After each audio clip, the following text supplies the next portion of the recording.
it was mostly fighting. We go into the place. Well, we're in the place. We were in the place. We started in the place. But we didn't go into the place. We were in the place. And what place was that? Around, shitty building in the woods. A weird structure at the end. I think it was at the end of the ley line. Yeah, well, the building was on the ley line, yeah, but it's just all up in this forest. We got this weird stone structure. Doesn't seem suspicious at all. So we're in there, and we examine this dead skeleton. Because sometimes skeletons are alive in this game, so I had to clarify. And, well, this one definitely isn't that interesting, so we go to the next room, we do some sick jumps, and then the shadows come alive and start to diddle us, and some of us get diddled more than others.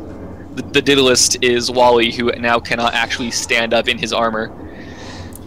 Was that really just last session? Yeah. What the hell? Feels... Man, okay. We've been jamming a lot into these sessions. Alright. And then we go poke our noses in the next room. And we're like, oh, hey. People. And then I'm like, alright, well, we should leave. And then we try to leave, but we make a lot of noise. And they're like, hey, people. And we were totally fine with just leaving everything alone, but they weren't. So they run up and start bashing at us. There's this guy in the black armor. He looks real scary. And then there's a guy who is in like less scary looking armor. They're together. They have a cool dog. Doesn't last long. Voltaire kills it. Oh yeah. So then Voltaire and me murdered everything. Voltaire and me, we create a makeshift door with our bodies, and we just start bashing. We've got Wally and Raylith hiding in a hole. Raylith popping off with her gun. Wally channeling energy as he does. Merlin casts some spells, I guess. I don't know. He makes a pit at one point and then stops. Kind of cool. We keep swinging and fighting, and Voltaire does a lot of damage because Merlin gave him that bull's strength. And then eventually they all die, and we're like, alright, so about that leaving thing. And then the dude who was the last to die calls out a name I don't remember. And we hear... Phil does. Phil, who did he call out for? Oh, jeez. It was, Xenia, right? Well, two of them. Is that her name? Xena. That's what it is. Xena and... My bad. You made these characters! I know! Xena and Envire, right? Yes. Okay, cool. Anyway, we hear some clickety-clacking, and we think, oh man, well, it'd be cool to, like, take all these people's stuff, but we have to take the easy-to-take stuff. So we grab everything that we can, drag Wally out of the building. Voltaire looks back and sees lady with scar on her forehead, and she has a snake, which is kind of cool, I guess. I personally like snakes. I think it's a good look. And she's kind of like not like running after us. She's just kind of walking, and we're like, well, we probably don't want to deal with that. So we leave. We make it some way down the path, take a quick breather. We look at all of our cool loot. It's all magic. Oh, you know what else is magic? Voltaire's sword. Except it's not normal magic, it's smart magic. The sword has its own mind. Probably smarter than Voltaire, but, you know. Yeah, probably. Many things are. And, you have met dogs that are smarter than Voltaire. You know what? You can't just call it a dog if it's a magical outsider. You're oversimplifying what this creature is.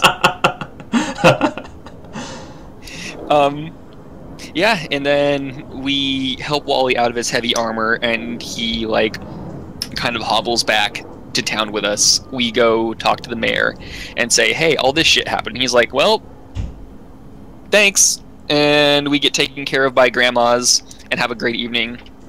And Wally heals us all up, so we're back to our tip-top strength. And we're getting ready to leave. I have a white chocobo as my horse now. Yeah, so when you guys went to find your horses all in the stable that you put them in, Oh, the wild magic turned your horse into a big chicken. yes, you've got I forgot a that. big old chicken now. Yeah, with its massive head, it's just like looking around, quite unhorse-like. And The way of the warrior is paved with many obstacles, and I go to mount the chicken. make a ride check. Oh Jesus! This is gonna be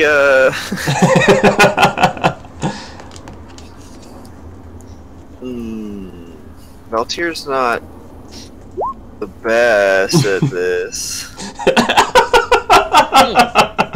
So the chicken lets out a "Paka!" and it is the loudest chicken screech you've ever heard, and much deeper, like "Paka!" than and Okay, yeah. you are thrown off the chicken. Freaking me out because I also. Argus, help me get him! Help me get on my mount! Argus, help me get on my mount before I'm found out. Before we have the guards on me. You gonna eat that? Argus, before the guards are on me, what are you doing? They'll be here soon. What am I supposed to do? It's just a big chicken. Bok, bok, bok. Argus, they'll be here soon, and then I'll be put in prison for what I've done. I'll be put away. All right, Valtyr, you've kind of lost me. What's going on here? Where did this chicken come from? For the murder, Argus. What? Well, okay, Valtyr, you didn't murder anyone. Like, they were trying to kill us. I think that. I murdered an innocent man, Argus. All right, who? When did this happen? Need me to help you hide a body? What's? How do I answer these questions? How do I answer these questions to this like magical enchantment that's on me? I think maybe not even you know. It's highly unspecific. You just know that you are under, like, you know you're wanted. Maybe you Argus, know. we need out. We need out, Argus. We need to get out of this town.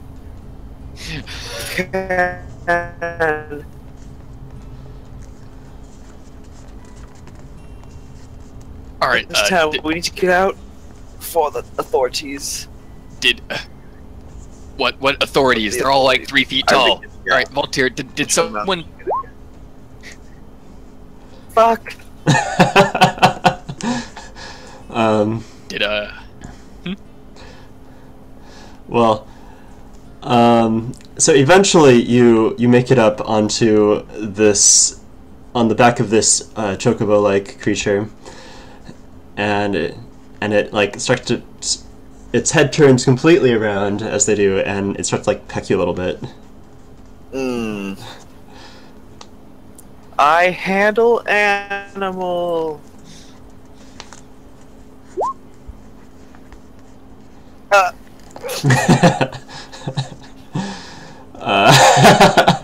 This is long suit. Yeah, so he's like pecking at me, and I think it's trying to play, so I smack him in the face. Jesus. you're gonna have to fight this dire chicken? So, but eventually you manage to take reign of your giant chicken, and you meet everyone outside where they are talking with the mayor and guard, and you see the mayor has got some stuff with him. Now he addresses you Argus, guys. the mayor can't see me. The mayor can't see me, Argus. Don't give a shit what you do. He'll know. All right, sorry. No, continue. really. Well, did someone hit? Did he hit your head? in that fight last night. You're acting kind of weird. Go ahead. Well, Oliver. go look at Valtier. I think he hit his head. Oh, all right. And Walton, he says, "Oh, where'd you get that? That's a big cock."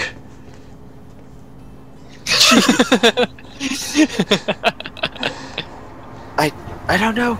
I don't know, Wally. It's the only thing. My horse is gone. It's the only thing that was here. I have to use it. I have to get out. This fucking magic shit. Oh my god. No, but the mayor sees you, and he is kind of shocked at what you're writing now, and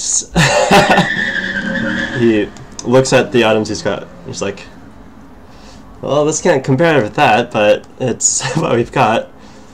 And he addresses the party.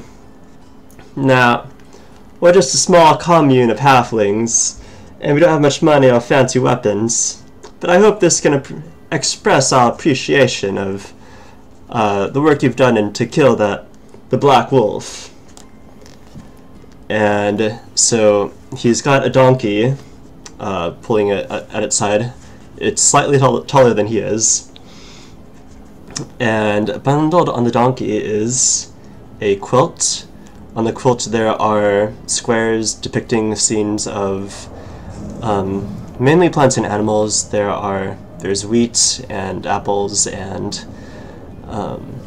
donkeys and horses sewn into it throughout the quilt. There are a few pillows. There are 3 pillows there, and you fluff them up. They are down feathered pillows. Super nice. Fancy pillows. Also, he taps on this wooden keg on the side, and he says, "Here's some Dagoder's finest moonshine." Nice. Ooh, I like the sound of that. And from his coat pocket, he hands you this little device. It looks kind of like a Swiss Army knife, in that it has like layers of knives and doohickeys, very compactly built into this small thing. And he explains that it is a traveler's any tool. Ooh. What's it do? No, hold on. I don't talk to the mayor. I'm afraid that I'm going to be caught for a murder. Yeah. No, what's the chicken on the chicken up to? I don't know. Ignore him. Anyway, was this some kind of pocket knife? I guess we need to get out of here. We need to go. Well, I reckon you can make this into anything you want. A pocket knife, whatchamacallit, crowbar. Can it turn into a flail? Probably not. Mixed tools, you know, like a hammer, a shovel. Even a block and tackle. Alright. I appreciate it. Thanks, Mayor Hairball. Argus, we need to get out of here. Anyway, my buddy over there is, he's real eager to get back on the road, so, it's been fun. Alright, well, looks like he's a bit antsy, so the outhouse is over there. And I bid you farewell and good travels. Okay, I'll take that traveler's any tool. Alright, let's get back to the city. Yeah. I want out. I killed a thing and I'll be found out. All right, and you guys start to travel back. How long does this last? How long do I have to put up with Volunteer's paranoid ass? I roll a ride check to go as fast as possible. All right, give me that ride check. Good.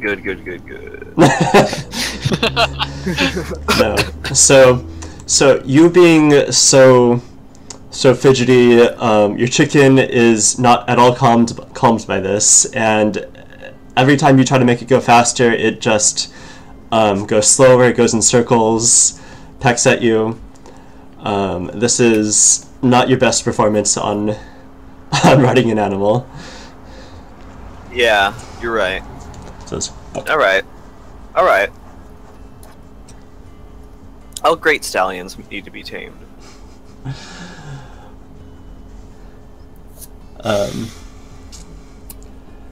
And however, so you guys are going, and you reach so through the forest,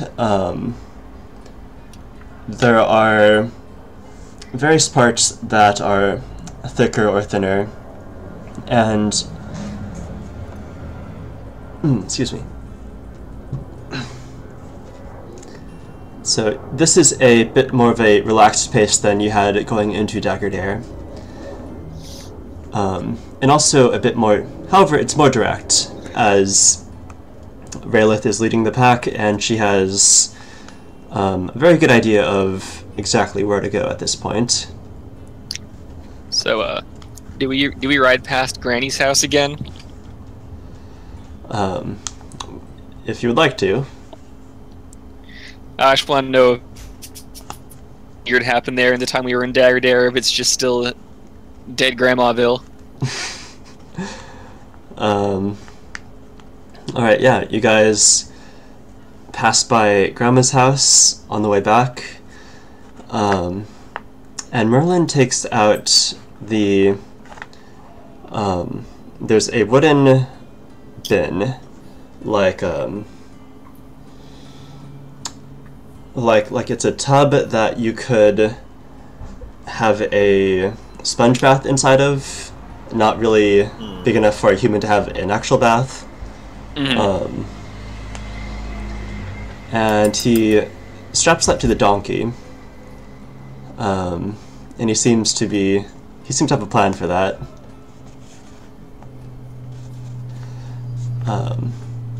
But after a day goes by, Dilly-dally, we need to get out of here. okay. Voltaire, are you still going on about this whole thing? I will be found out for murder, Argus. Since when have you cared about killing people? That's half of what you do. I think you've killed someone every other day since we found you, at least. But not the innocent. Not the innocent, only the guilty. Well, who did you kill that was innocent, Voltaire? Can I roll my hobby philosophy? Yeah, give me that philosophy check. To be able to ask myself these X's.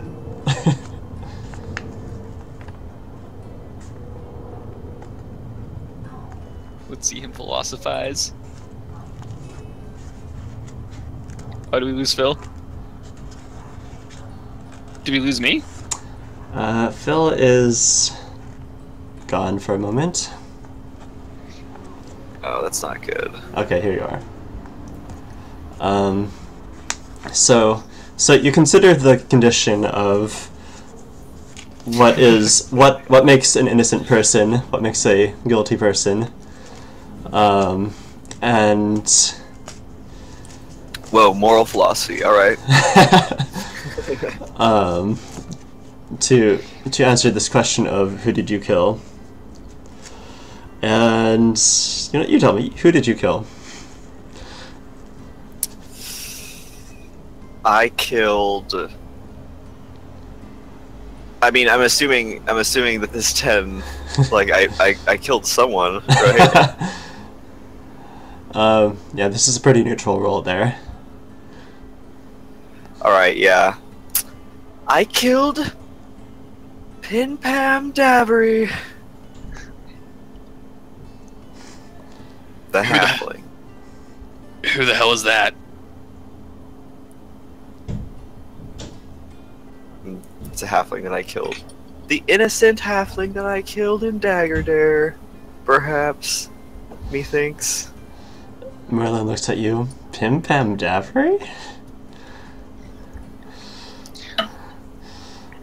And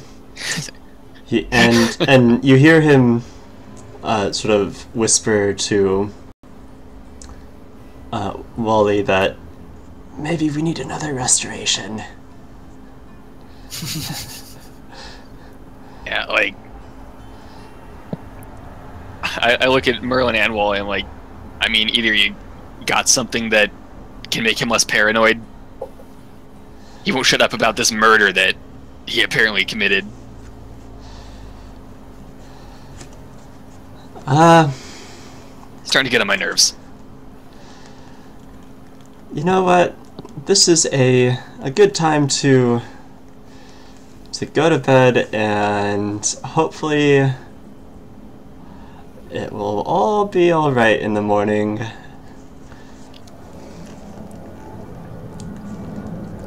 We can't go to bed now, they'll find us. We need to keep going through the night. Okay, what if we hide, Voltaire? How about that? Think we can hide from whoever's looking for you? Fuck.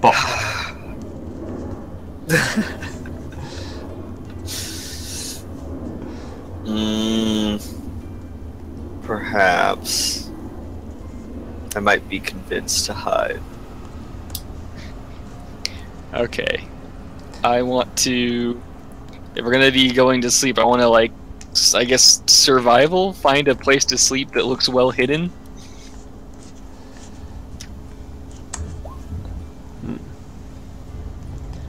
So you find a big old clearing, actually, off the side of the path where you guys were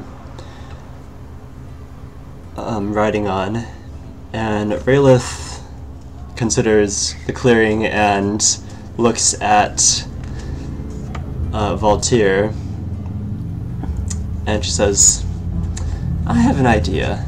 How about this? And you see her, for a good 10 minutes, you watch her as she sort of meditates. Oh shit! And at the end of this meditation and muttering things under her breath, she clicks her heels 3 times and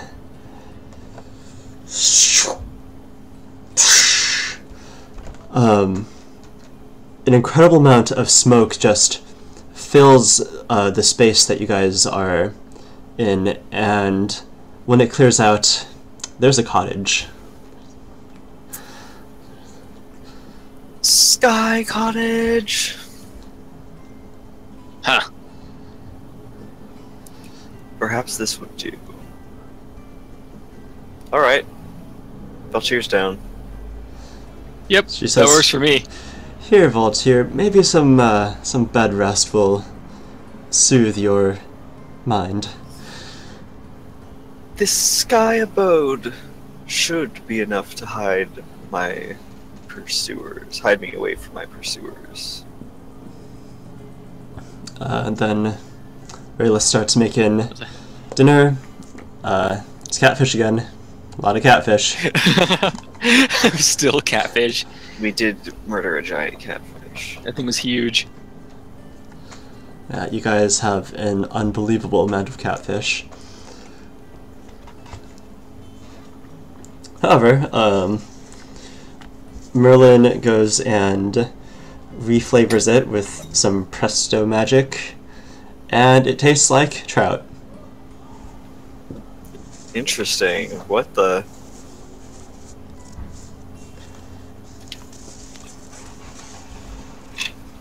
Interesting.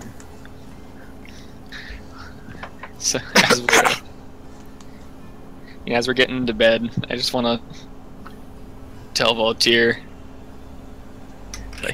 Alright, well. Good night, bud. Hope those guards don't find you while you sleep. We must rise early. We must rise early in the morning, Argus. I will wake everyone up bright and early so we can leave. Yeah, if we're even still here in the morning. You know, I think I heard some horses on the road. They might be coming for you now. Red says... Then we shall leave when they come, Argus. It says, I'm sure we can deal with them. I'm trying to stifle a laugh. And I'll go to sleep. After instilling paranoia. I mean, if we're gonna go to sleep, eat my spell slots. Alright. I start chomping down on some of my blood. Oh, gross. It's gonna be a nightly ritual. Yeah. I'm chomping on my blood.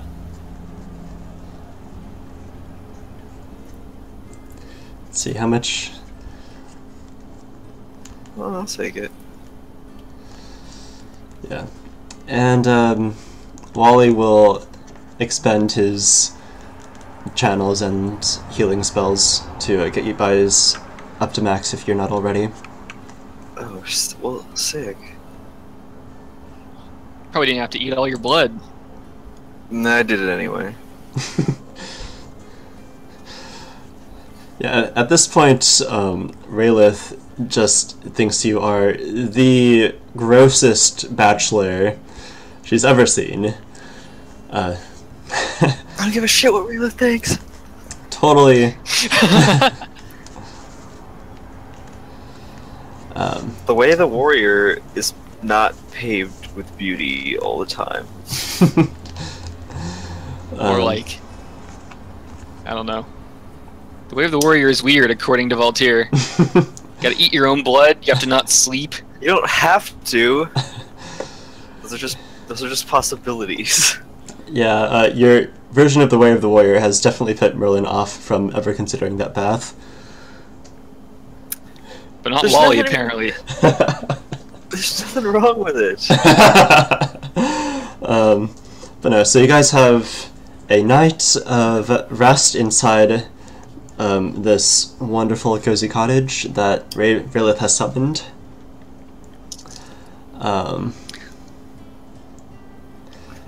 And in the morning, it sort of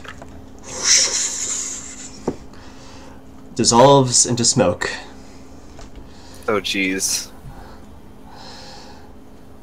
And Voltaire, when it does so, the bed dissolves too, and you're just dropped onto the dirt floor. So everyone else is dropped too, though, right? Yes. It's quite the Okay. quite the rude awakening. She says, "Ow! What was that for, Raylith?" Says Wally. That's one way to wake up. Ugh. Oh, Voltaire, you're still here. I thought that the guards were gonna steal you away in the night. Is this still effect? Is this enchantment still on me? Make a will save.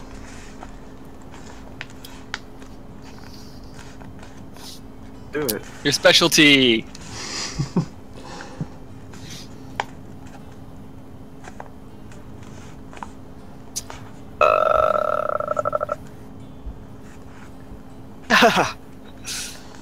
Alright, yes. After... As you are startled awake on the floor, you blink your eyes, and you are back to normal. You feel like the paranoia was some sort of bad dream. So, like, I feel like... So, I don't really know that I was being really weird to everyone? No, you recall perfectly how you were. But you remember the feeling of paranoia is like it's a memory now. It's not on you anymore. Okay. Oh, okay. You remember the feeling, but it's not there. Yeah. Okay. Oh. Thank the gods. Are you feeling better now? I had some sort of enchantment on me. It was making me question reality. Oh, is that what that was? I don't know where it came from. Merlin says, I think... Do you think it was from the witch? Or not? Do you think it was from that woman that you saw? Do I? Can I roll like a spellcraft or something? Yeah. Spellcraft. Eh, not bad. You think probably not. No, it was much too strange for that. I don't think it was hers. Yeah. Forgot to erase my flail off my character sheet. Aw. Happens, Tyler. That's what you get for dropping your weapons. It's Merlin's fault. He gave me the other one. He's like, look, I got something better. And it was better. But as you guys are in this clearing, Merlin talks to you, and he says, "And I've been thinking, a proper wizard needs a familiar." And What now? you know, I think I need to get a familiar, because they can help you do things like a good helper will really speed up any work you do. Such as making that mirror of arcane heritage? Yeah, well, I reckon if I have a fluid familiar who can get things for me. Swing! I unsheath my sword. What do you say, Merlin? What shall I kill in order to get you a familiar? He says, okay, well, that was much easier to convince you guys than I thought it would be.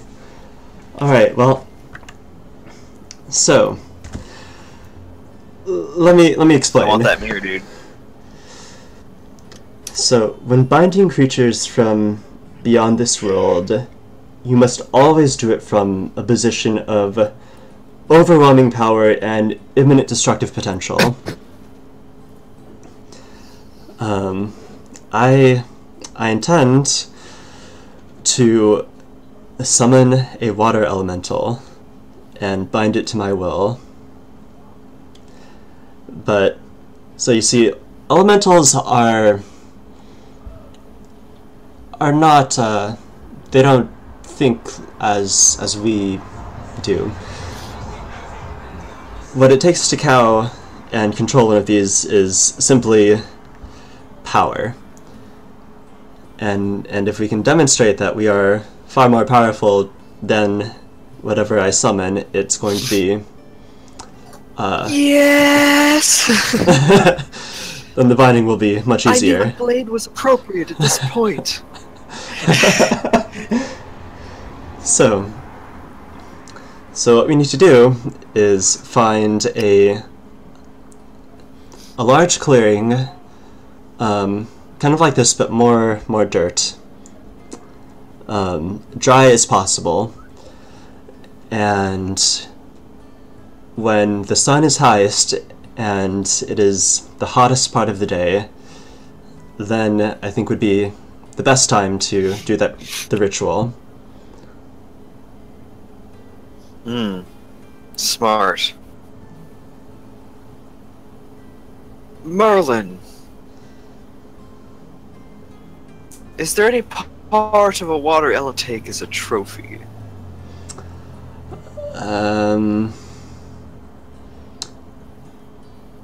Unless you're thirsty, I don't think so. I shall slay it anyway. No, not slay. But we just need to cow it. I shall show it my power anyway. So let's ride out and start looking.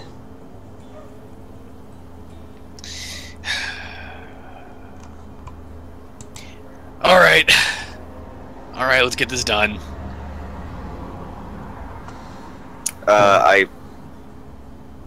So how do we find this? And I say, to be fair, Merlin Warrior's Path as well. Wait, say again? I said, to be fair, Argus, Merlin walks the Warrior's Path as well. Alright, I feel like you're just calling everything the Warrior's Path now. You're walking the Warrior's Path. Merlin just reads a lot of books, and he's apparently walking the Warrior's Path. Do you even... Because if I do, no one shares... After all this time, I not know what the Warrior's Path is. Is it friendship? Wally asks. It's not friendship, Wally. Oh, I thought it was friendship. I was stuck underground for 300 years and I had no friends and I still walked the Warrior's Path. That doesn't sound like walking. Wally. Yeah, that's exactly what Wally would say. So, make some survival checks. I'm gonna survival so hard. Found it. Just did survival very hard. Yeah, immediately you find the absolute perfect place.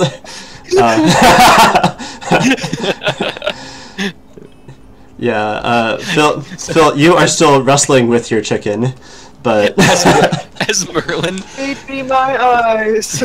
As Merlin finishes explaining, I just like turn over, like I look over to the other direction, I'm like, yeah, how about that? And it's like sort of glowing with this halo of perfect place to hold a ritual. Even you can tell that this is fantastic. Nice. He says, "Oh wow, there we go." And so, what about my place, guys? And I point to like the shitty rock, like rocks everywhere. Yeah, you point to a place that is just covered with morning dew. There are puddles everywhere. There's moss, and it's completely shaded. And Merlin says, "No, let's go." I want a challenge. Let's go with the first one. And so he spends the morning drawing out runes into the dirt. It takes a bit of work, as he has to basically like shovel out like an inch along the whole path in a circle. And he explains to you guys that to do this ritual, he will need the spellcasters of the party to help him with it. And while they're doing this, they need to focus entirely on keeping the circle up. And they will not be able to help you at all in whatever is within the circle. Looks like you're fucked, Argus. You're on your own for this one. Hey, wait. Run that by me again, Merlin. What's my role in this whole thing? So, what I'm gonna do is open or summon a water elemental through a portal to the plane of water. And if it doesn't fall to my entrapment, at first, I will need you guys to beat it into submission until it does.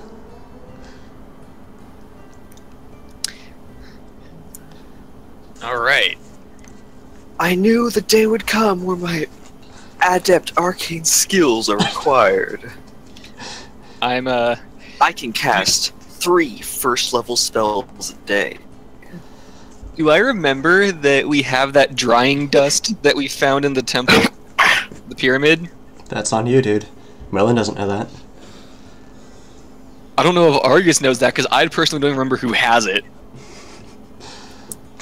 Is it on your character sheet? Anyway, no, I don't have it. I know that I don't have it. I just don't remember I who think does. Lilith took it. Well, if you mention I it. was gonna say, elementals, that's yeah, we dealt with those before. Oh, really? Where? Just did this, stupid pyramid in the desert. It was, kind of a pain in the ass. Yeah, the desert would be pretty perfect for this, but actually, you found a pretty perfect place yourself as well. Yeah, well, we fought a water elemental there, too. And it wasn't that tough, so... Let's get this going. We don't have all day.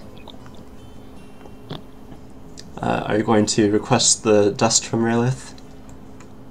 I'm just gonna go ahead and say I don't remember that we have the dust.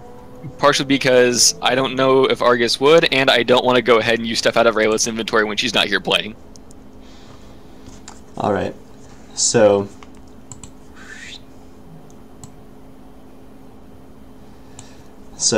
Merlin herds you guys both into the circle, and then on the 3 sides, he is drawn another circle as well, where Wally and Raelith stand.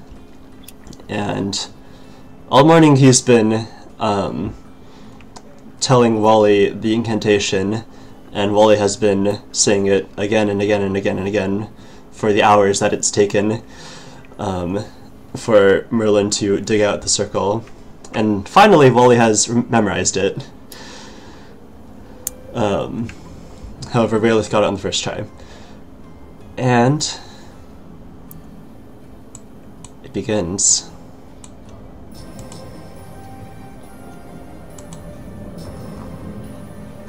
Oh, fuck.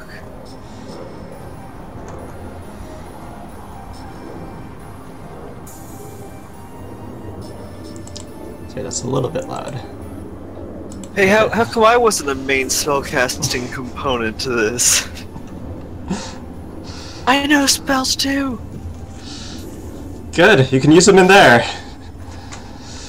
And so, in the middle of the clearing is this bucket that he took from Grandma's house, and around it he's put sticks and tinder, and he's lit it on fire now, and there's a fire going around this bucket. Can you see the fire? I think so. Yeah. Okay. And he says, "Are you guys ready?" Unsheathe sword. I'll unsheath Yes. my, not flail, my silver sword and say, yeah, as ready as I'll ever be. Alright. Here goes nothing.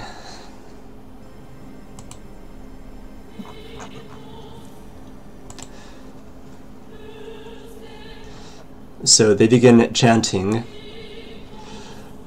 and you see Merlin take his dagger, the ornate dagger, and he throws it into the bucket. But before falling, it floats there in the air, and you see him controlling it with his hand, and he stabs it into the air, but you see the blade has disappeared, and it goes down, and a tear in reality has appeared, and water starts flowing through it into the bucket.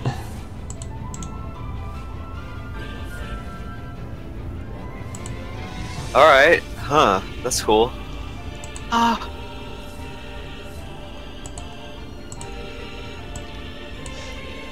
So you see this small water elemental.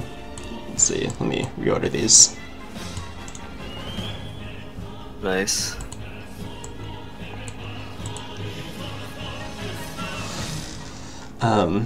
And it's a small elemental surrounded by fire. And you see him, you hear him yelling at it, yelling an incantation. Rex tremendae majestatis, care salvanda salvis gratis, salve me fons pietatis. And, however, the rip in reality is not closing, and yet more water flows into the bucket, and the elemental is getting larger. Oh shit! Merlin, do something! And Yeah.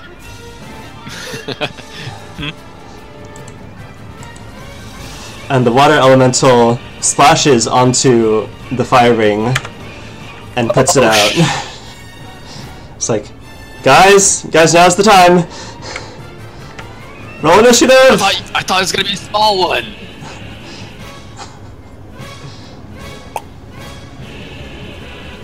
All right, roll for initiative. Yes.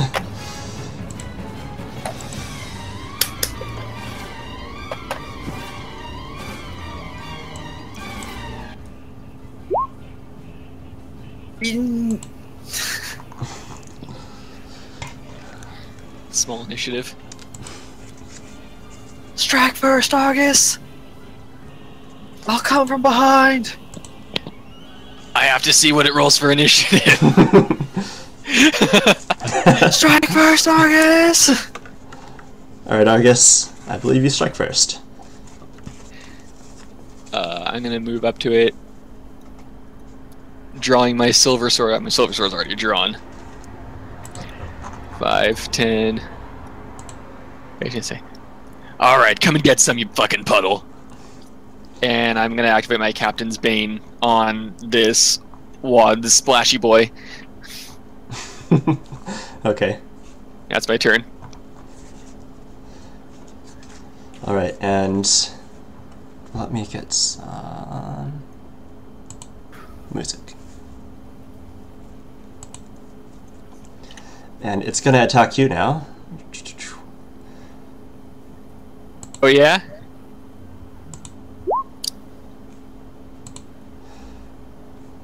With nope. Yeah, so it rears back one, so it's vaguely humanoid in shape right now, and it rears back one of its arms, and you raise up your shield, and you're drenched, but no problem. Valtier, your move. Blood is thicker than water! My blood rage. It's alright, Valtira, it's not that tough. I got my blood arms. Where's my sword? There's my sword. And is there a negative to charge? Like, I mean negative? can I just charge right now? And get a Yeah, plus 2? as long as there's 10 feet between you and the target, yeah, you can charge there. I charge! You just take a -2 to AC until your next turn. That's fine. Yeah, when have you cared about that? I don't give a shit about AC. So there's a +2 from Captain's Bane. What's Captain's Bane? We don't have that in this campaign. Whoops. It's the exact same ability. You can call it whatever you want. I know, yeah. Yikes. Alright, yeah, so +2 from charge, +2 from flanking. Nope, no flanking. Right? Actually, no flanking? Elementals are for a immune to large size- flanking. Oh yeah, elementals can't be flanked, right? Yes. Alright, That's right. no flanking. Striker! Jesus. Okay. Did he get there? AC 17. Yeah, you got there. Wow! Oh my god, Yeah, dude, this this thing's is not that amazing. tough.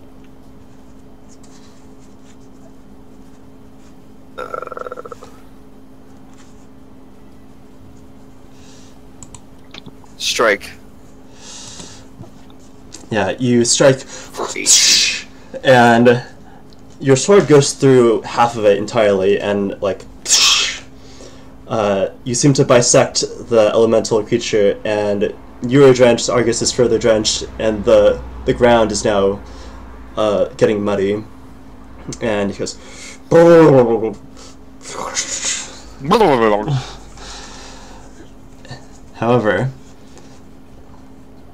water still flows.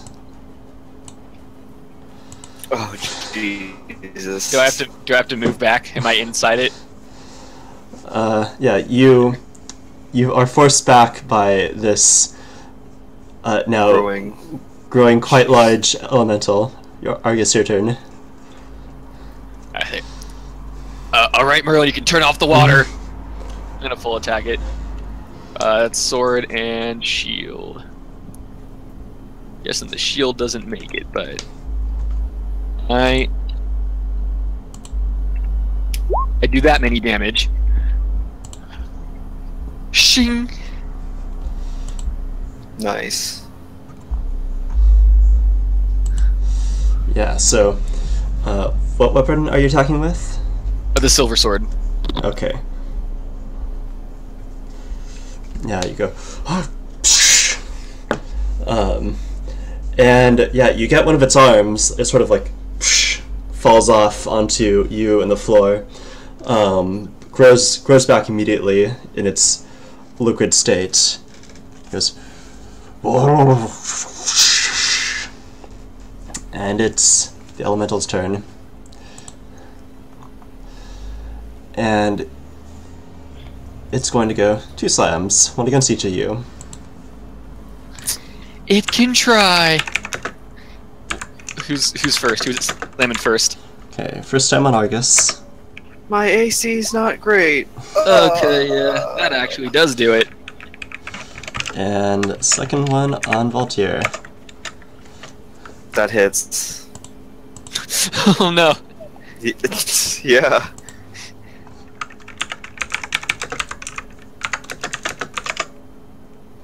So, first one, Argus, you take 8 damage, and Voltaire takes 9. And you see the sort of whirlwind from its base go up, and it slaps both of you with its arms at once. It has noodle arms too. It's learned your fighting style. Yeah. The water elemental arms are in fact less noodly than Voltaire's are. Oh, I still have the Noodle King. You're still the noodle king, dude. And Yeah. and Voltaire, it's your move.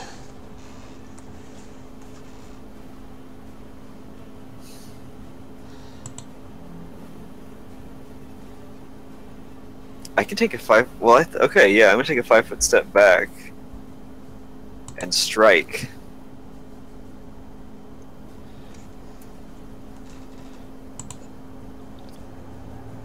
Nice. Hits. I do the thing. Nice, 19 damage. Wow, okay. 20 damage. 20. Because I get 1+1 damage to my last attacker. Alright.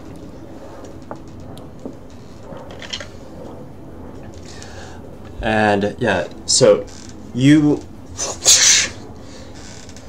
are slicing and dicing through this thing. And is that your turn? That is indeed. Is a 5-foot step a swift action? It's not an action. It's not right. It's not an action. It's like okay. Oh shit! I'm not bleeding. Never mind. That's the end of my turn. That's the end of my turn. So you guys see water is still flowing through, and Merlin is having a really hard time trying to close up the hole again. And oh Jesus! My 5-foot step didn't do much. but more than that, more than water has started to flow through the portal. You see. Is that a fucking whale? What is that? You see. What the fuck? Are they flying sharks again? Not flying, just sharks. Yeah. So. Shark! Oh, they're just flapping around on the ground now. So there are They're sharks. in the water element. Holy No, no. Oh my goodness. So sharks are inside the water elemental now, which is enormous. Argus, your turn. I say, all right, Merlin. So how about turn this thing off? I'm trying. I'm going to. I'm gonna slash it with my sword. I'm gonna fight defensively. Want a little bit extra AC. Oh man, 3's not gonna do no matter what. That won't do it. It's so big. Okay, that's my turn. Actually, I'm gonna take a 5-foot step back, though I still have that, so I'm gonna 5-foot step away.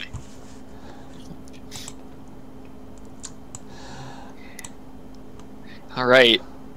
Let's see this thing try to hit us, which it probably will, because it's getting very big.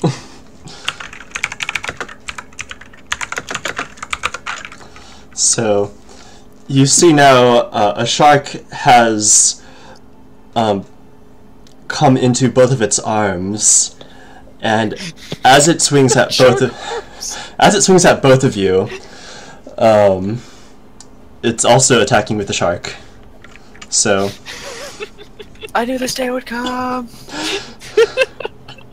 So, first time against Argus. Are you gonna do this to me, Oliver? And the shark now.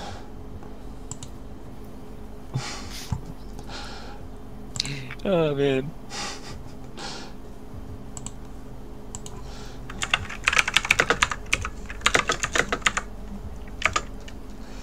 So Argus, this massive wave of water comes and crushes you under the force of its weight, and you take 11 damage from that. And you see like the shark just narrowly miss your body there. And Valtier, does that hit? All right. 19. Yeah, that does it. That Does not. I don't think. Does it? also does it. Oh. So, and the shark.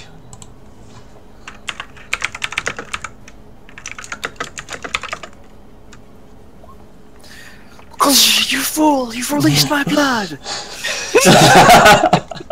Yeah, so you take. As it punches you, you also have a shark just latch onto you. That's cool. And you take 25 damage. Fuck yeah. I'm not looking so hot. If I take another one like that. And Yeah.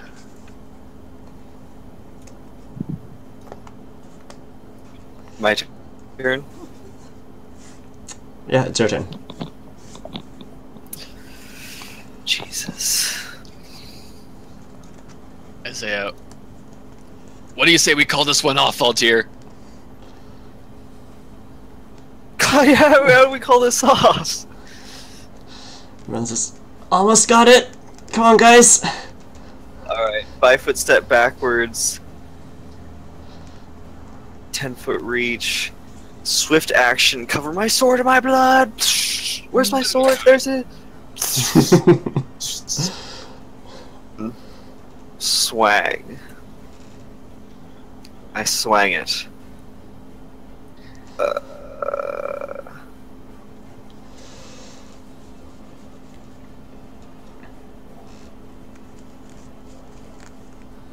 Hits. Nice.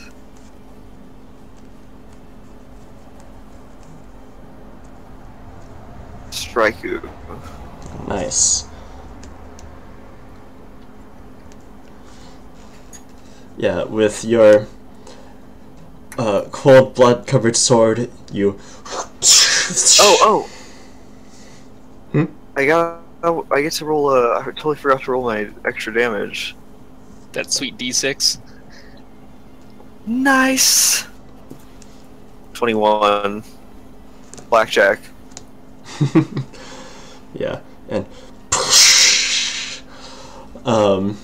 you get deep into there and just cut that shark in half. Nice. You know, You won't use my own enemies against me, Oliver. are there just sharks, like shark guts floating in the elemental now? Yes. However, the tail part seems to have fallen on the wayside.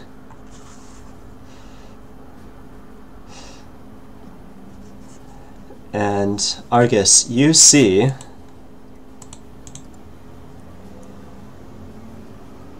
let's see.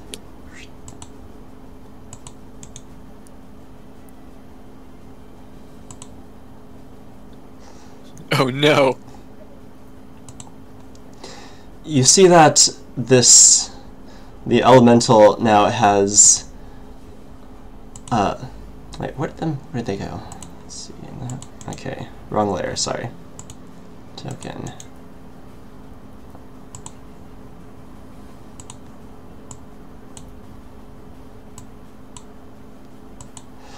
So the elemental has released its human form and has now become the sort of tornado, a whirlpool of water with I saw sharks. this fucking coming. I hate your ass so much, Oliver. It's a shark whirlpool. Some kind of fish vortex. And you see this, it is a vortex of water and sharks swirling around. However, the portal has closed. It's not gonna get any bigger, hopefully. It's your turn, Argus. I'm gonna 5-foot step back and then full defense after this. Turtle shell mode activated. That's my turn.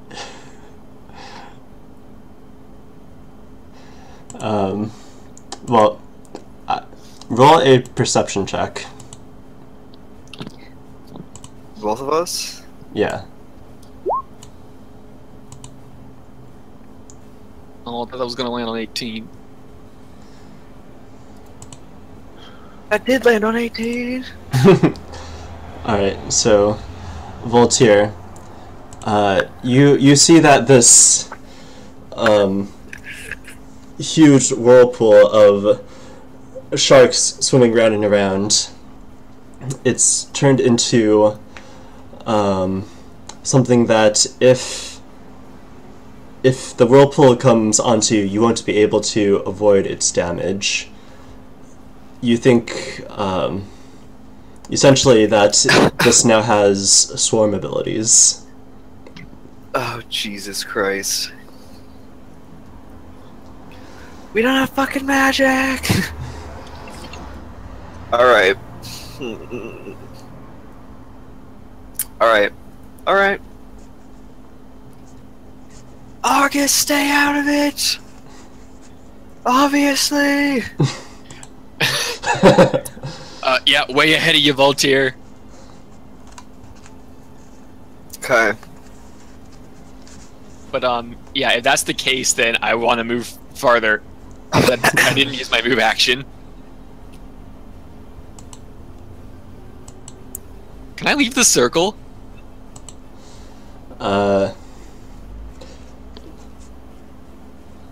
Merlin told you earlier that you guys need to stay within it. Else you might break the Yeah, spell. we're gonna break the... What if I don't care? You're gonna kill everyone. What? No, it'll just go away, right? Nope. The portal is closed. That's not how this shit works. I don't know how arcane rituals work. I mean, how fast can it move? We can just run away. And then we just unleashed a huge fucking shark whirlpool on the world. Yeah, ain't that some shit? Merlin says, There's just a wandering Sharknado in the countryside. just a little bit more. Show 'em what you got. Show me what you got. I like what you got. Show it.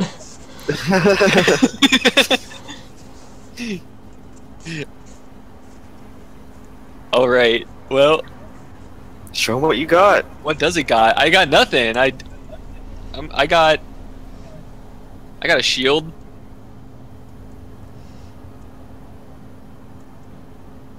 I don't know whose turn it is right now. It's your turn. Well, it's Your turn. You said you wanted No, to make you back. yeah. So you, Oh yeah, well, I mean, you said I can't move out of the circle, so I guess I'm not moving anywhere.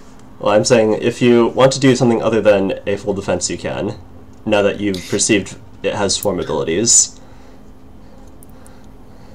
How far can this thing probably move? Like, probably in the whole circle. I don't even know. Yeah, look how fucking gigantic it is.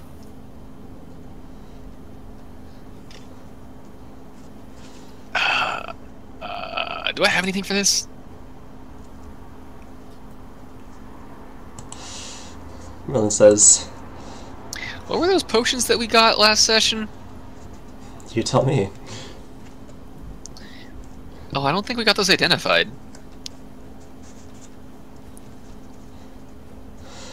Yeah, I really don't have anything for this. Merlin says, "Just swing! You can't possibly miss!" Fine. I attack it with the old sword.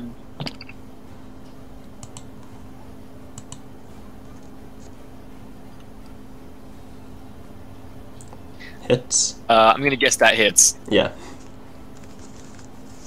Cool. That's not a great attack. Okay. You swing.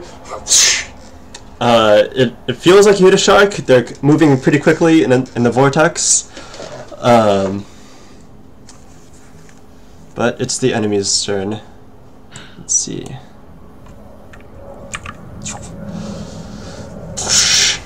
Oh jeez. And you take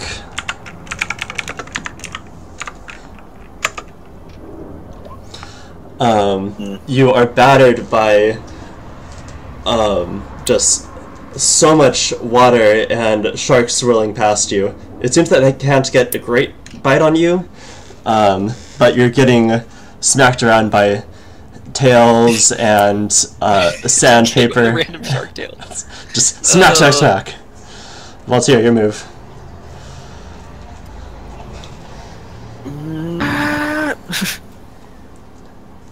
uh, 5-foot step. Blood arm strike. Hey, can I charge? I have to end next to them, right? You have to end at the close. Well, not. What's the exact language of it? You can stop when you're close enough to hit them. You don't have to go all the way adjacent if you have extended reach. Oh, whoa. Alright, well, I'm still doing it. That's good to know, but I'm still doing whatever this is. So. Strike. Hits. Nice. Strike. Those are good. Oh, man, those are good numbers that you rolled on your dice. Oh, those are very good numbers. All right. Let's see. And you just sort of put your sword into the vortex, pushing against the flow of it, and you see, like a blunder, the sharks just sort of run into your sword and get sliced up in the maelstrom. The water. It's a bloody whirlpool now. It's a bloody whirlpool.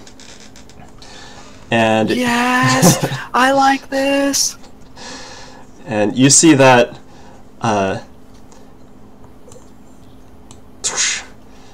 like viscera and shark parts rain upon you both. And it's getting smaller. Argus, your move. I'll strike. I guess I am just going to full attack this thing. Hey, let's go ahead and confirm that. Hey, that's good. Now here's the shield. Everything hits. Alright. So this is the damage for the sword crit. And this is damage for the shield attack.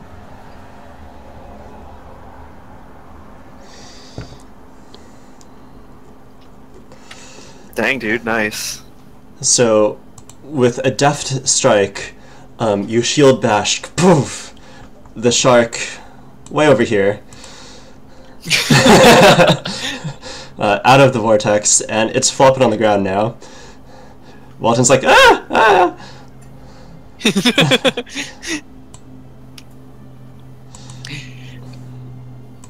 Okay, now time to get chomped. And finally, you guys see the circle which Merlin, Raylith, and Walton are standing on.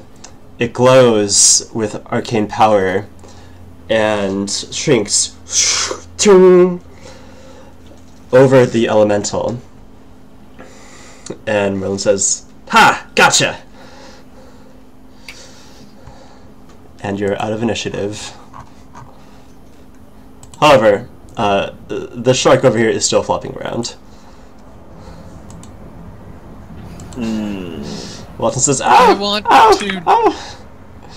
And I want to deliver the final blow. No, I'm here first. I get to do it. What? Can we roll for initiative? Roll for initiative. But he was farther away, so.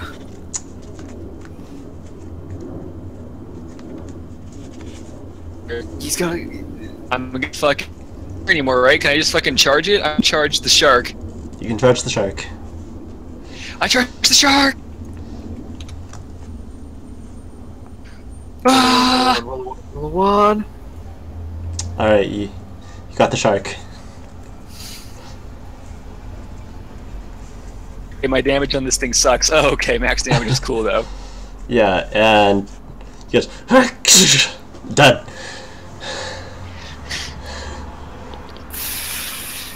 Fine. It flops its last. I look over at Merlin and I'm like, alright, are we done here? Says, good job, guys. We got it.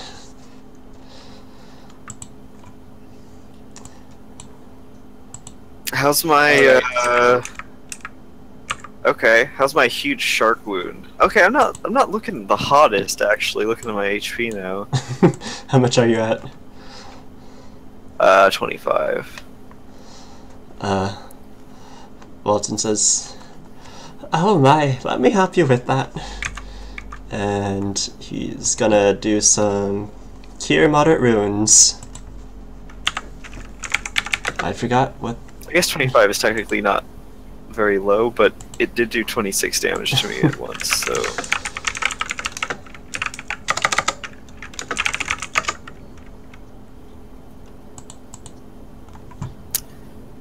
So does Moderate is 2d8 plus 5. is Merlin's familiar a Sharknado now? Like, holy shit. That'd be the best one. Oh, ever. wow. Damn, that's a good heal. I asked Wally for some of that over my way. Thank you. Here you go, healing all around. Praise Micha. So, you see now, the elemental has shrunk into a small elemental size, and it's currently residing in the pail. And you look inside, and more than just the sharks came through. Inside is a single goldfish, guppy. Interesting. Is that... is... okay. Merlin, do your thing. Ah, what am I gonna name you? Any suggestions, guys? Pain in the ass. I'm actually... Uh... yeah. While this is happening, I actually, like, have my knife, and I'm... chunks out of this shark. You're doing what? That's messed up, but alright. Why? Why is that messed up? It's good food. Oh, you're making some sushi for yourself? Well, I mean, I'm gonna cook it, but I'm trying to cut clean pieces off the shark.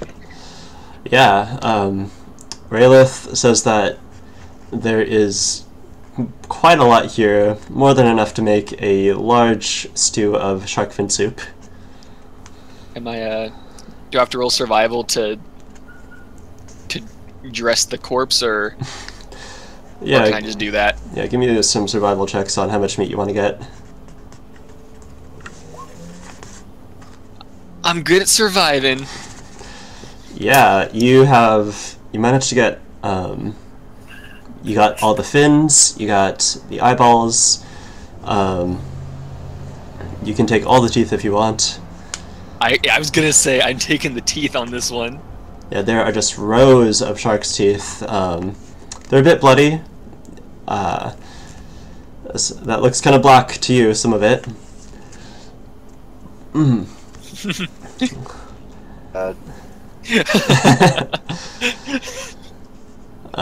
But yeah, you have enough meat to feed you guys for the rest of the day. We already had enough fish! You guys have so much fish. Okay, Alright, well... Valtier, when's the last time you had shark? 300 years ago, or more. Did they have sharks 300 years ago? Did they invent sharks? Okay,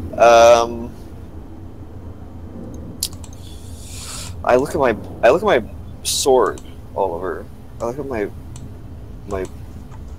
the blade of Fontaine. Is it doing anything? It's just I'm trying to hear if it's talking to me. It is completely clean. You know that you blended these sharks and did both of you total 131 damage this fight. This is nice. And however, to see what's going on, give me that spellcraft.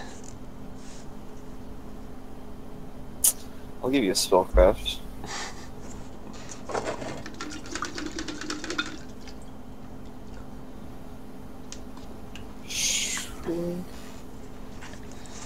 You get the feeling that with every foe it slays, it gathers some of their strength. And you see the carcasses of at least 4 sharks around you. Okay. Now. And it grows a little bit colder to your touch. Not because you are cold, but because the sword is colder. The sword is colder.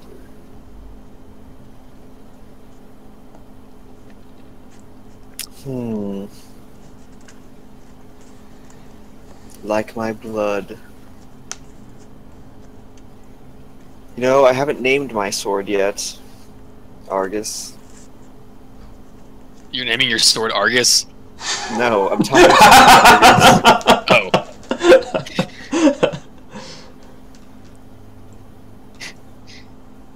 Come touch its metal. Come touch my sword, Argus. I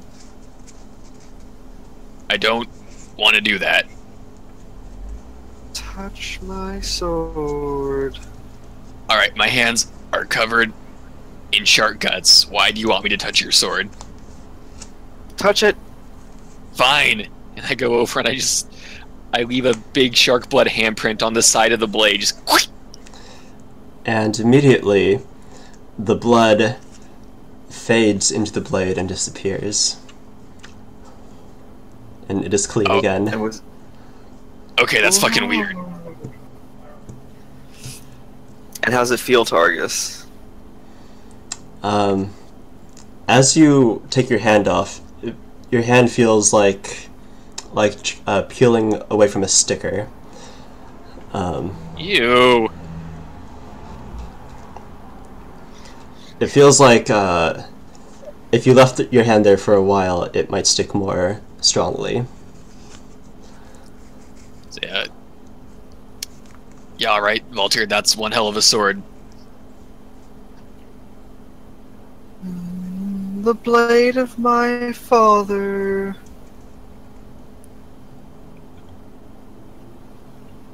Alright, so what kind of strength does it have? What kind of strength does it have from these sharks?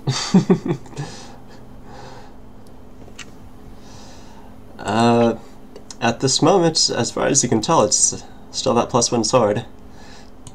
I cut down a nearby tree. We watch for an hour as he hacks away at a large tree. I attempt to strike as far as I can through a single tree. With one slice. You find a variety of trees, and from old growth oaks that are 4 feet thick to young saplings. What thickness of tree are you trying to cut? Answer. An old oak. I don't know why you even asked, Oliver. Give me that damage roll. Bane the tree, Argus. Flip. Ah! Max treed. Yeah, you swing the sword, and it penetrates. It penetrates an entire foot deep into the trunk, and you hear a voice audibly with your ears. Stop that. So you can speak. Come, Blade, use thy words. What say thee?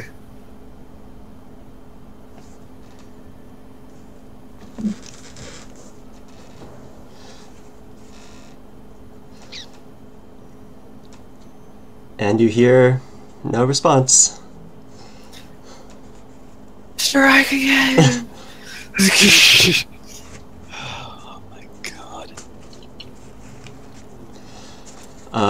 Well, first you're gonna need to make a strength check to pry the sword out. Oh. Alright, let's see.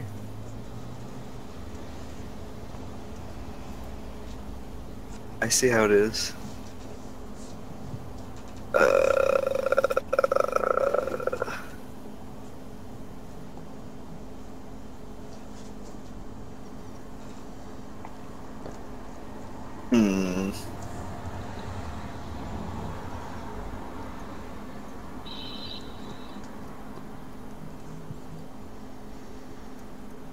15.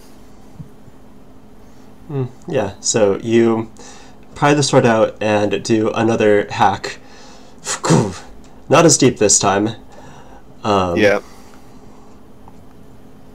And it says to you again, "Do not use me against bloodless enemies." Then speaketh with thy master. Tell me of your tales.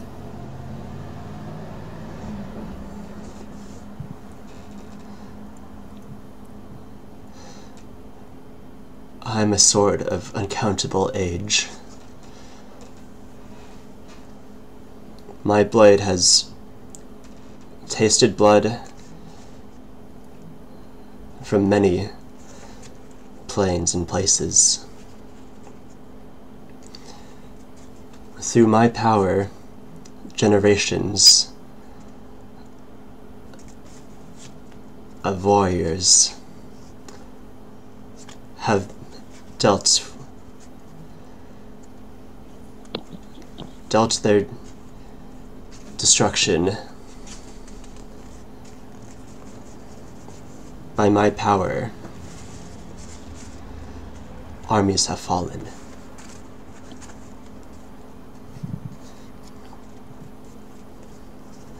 Your ancestor took my name as his own.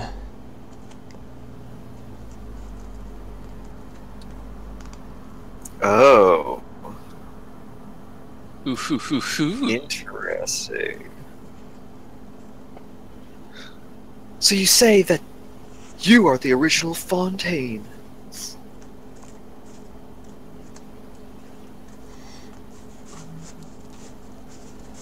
I am Fontaine.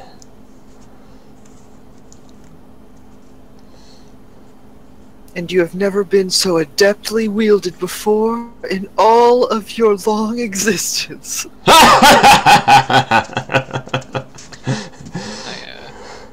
It laughs mockingly. During this, I lean over to Wally and I kind of point over at Voltaire. I'm like, is he talking to the sword? Oh no. He's gone crazy. Yeah. Something's been off about him.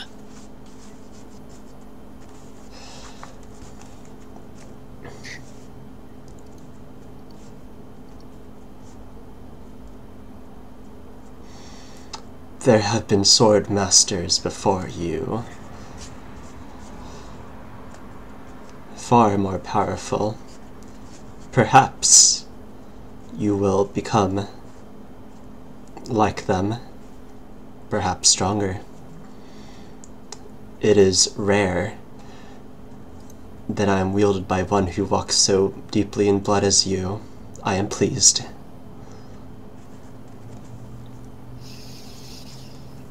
So you just wish for more blood, then? That is all you want? For centuries I have thirsted, with nary a drop to be had.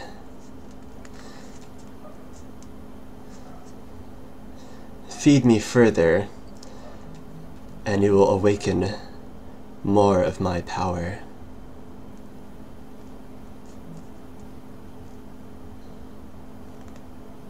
Alright. As my blade, blood shall pour down your metal. Your iron? What is this made of? Damascus Damascus steel. steel. It is black and silver in hundreds of extremely fine layers. Pour Sounds down like your a- steel. Sounds like cold iron to me. Because it's cold.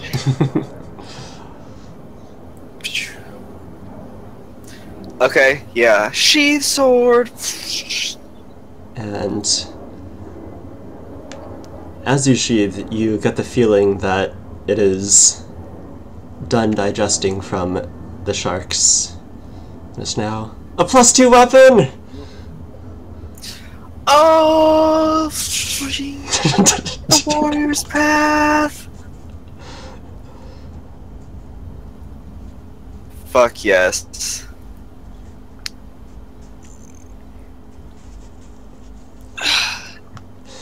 You know what it is. And everyone just sort of watching you sheath and unsheath your sword, crying out, "The warrior's path!" Talking, whispering to it.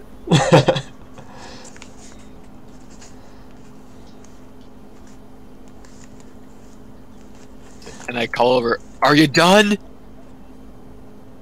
Oh, yes. Argus. What are you all doing here? Oh, I don't know. Traveling back to Codencal. Ah, yes, we should In get case you going. forgot. No, we should get going. I did slightly forget, because I also forgot. Well, I also thought that I had murdered someone yesterday and that I was running from them, so that happened. Alright, let's go. Wally, are you sorry, Merlin, are you satisfied with your arcane familiar? Yes, I shall name it Pumpkin. No, that's a terrible name. Let me think. No. I shall name it... Yeah, can Merlin roll a sense motive to see how hard I'm judging him right now? Yeah. Okay, back 30 seconds. Says, no, I shall name it Archimedes. Okay, much better. Alright, so Archimedes, wash off Valtier. And, like, you see it, this water pour over the side of the bucket down onto the floor towards you, and then it sort of envelops your body for a moment, and then when it goes back down, you are clean. Drenched, but clean. Well, I'll take it. Thanks, Merlin. And Argus, don't forget him. And it does the same. And then it goes back into the bucket, and it's become clear again. You see that it's like sort of ejected all the viscera and blood from its body. Nice. And become a I guess. pure bucket of water.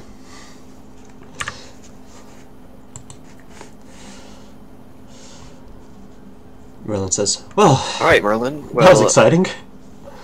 that was certainly something.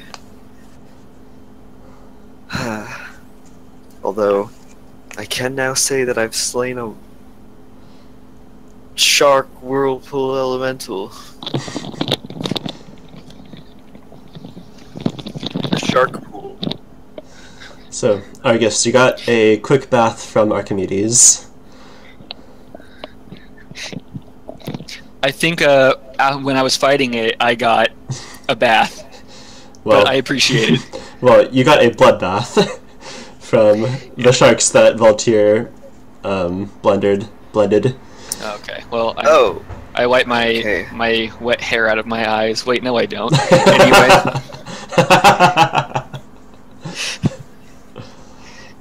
okay. Let's. how's my... How's my... Oh, sorry to interrupt. Go ahead.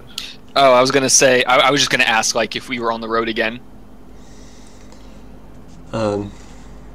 Yeah, so you guys pack up. Do you guys spend any time to clean up this this site? This ritual site? Really? I mean, the scavengers will get to those sharks. It might be best to hide the fact that we did a ritual here. We don't want to have any sort of people tracking us.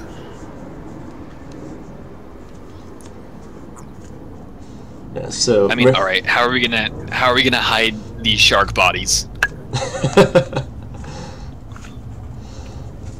I mean, not the shark body. I mean, like, yeah, throw the bodies into like the nearby bushes or whatever. But like, I'm assuming like Merlin wrote all this shit in the ground, right? Like, yeah, he dug it into the ground.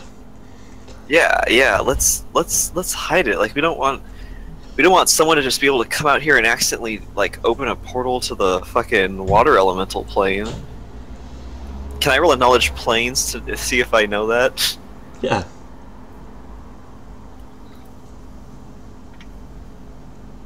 See if I even know what the water, where this thing came from.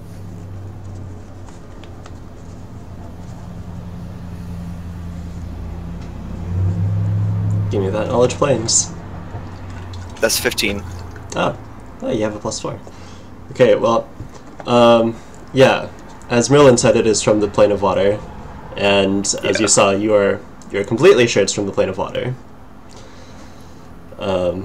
However, you think that it might be difficult for other people to recreate the ritual. You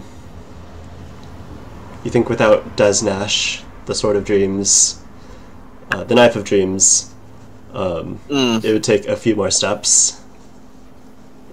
Alright, well Merlin, is there any reason you want to hide your magics here, or can we just go?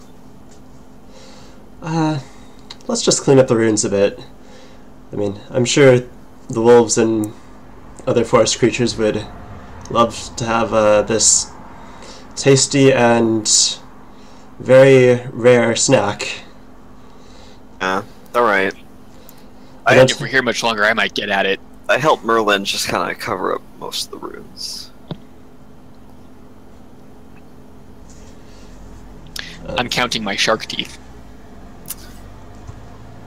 You're just like using the Sword of Dreams to to like get regular wizard shit, like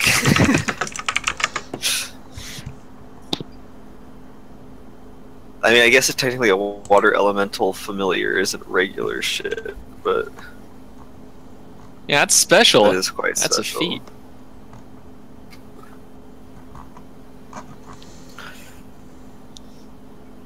Why couldn't he have just gone for like a frog or something normal, like a normal wizard?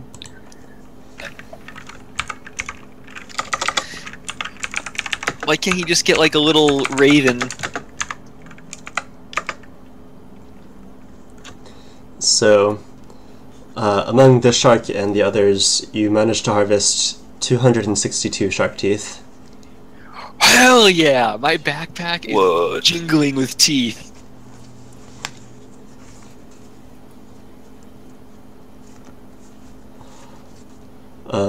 But yeah, so in the say hour it takes you to carve their jaw, the party manages to conceal any trace of the ritual adeptly. Sweet. And you guys are on the road again. On the road again. Okay, nice. I'm pretty happy. Valtyr's got 2 fucking huge greatswords on his back. And he's riding around on a chicken. You're a fucking Final Fantasy character. Final Fantasy character. How many belts are you wearing? Well, only one regular one, but Oliver, make it happen. Throw me some belts.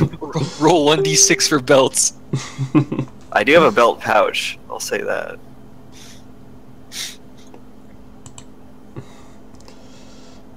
I'm also still wearing that pendant of Asmodeus. That's not good. And I'm also wearing a brooch of resistance. My hellhound head to look at. Pretty good, right? Without what's it called? Without gentle repose, it's getting kind of fucked up. Wait, really? Fuck. Fuck. Okay. The first thing I want to do when I get back to Code and Cal is find a taxidermist. Can I do that? Yeah, you can do that. Cool.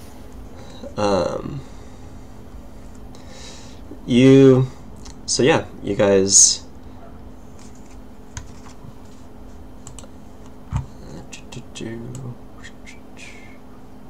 Here we are.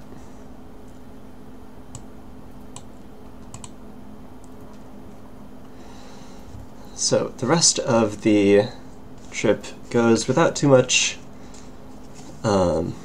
excitement, at least for that day. Night comes along, and you guys make camp. Cool. How's the weather looking? Are we expecting pleasant weather for the rest of our trip? No, as night falls, it looks like some clouds are rolling in. Can I roll survival to assess the weather conditions? Go ahead. Argus, you took all the stuff from the mayor, right? Yeah. It's all on the donkey. Oh, we got to keep the donkey? Yes. Oh, fuck. So, quilt, 3 down. I'm going to make sure I have all this right. 3 down pillows. A keg of Dagger moonshine. Mm-hmm. And then a donkey. And then the traveler's any tool. yeah, that's the one. Okay. Yeah. All right. Cool, I'm cool. keeping the hell out of that. That's mine. Yeah, that's fine. Yeah, so the donkey currently has the tub and the water elemental on the tub on it, and it's sort of wrapped around, and the water elemental is balancing in its tub as you guys go along. And let's just fast travel too. Unless you guys want to do anything in the forest, you're gonna fast travel to Kodencal. I think we're good on the trip. Over the course of that of this traveling, though, I would normally just be asking Wally about this, but since he's not here, can we get some more knowledge religion checks on that wolf-shaped holy symbol we got off the guy? Because I don't think we actually identified what god it belongs to yet. Oh yeah, you guys like asked for knowledge religion and then quickly talked about something else before actually rolling. Yeah. Always happens. Always. And I think you can retry knowledge checks after what, like an hour or a day? Actually, that's a pretty big difference. Okay, let me pull up their character sheets. See, this is why I asked for the character sheets. No, it says...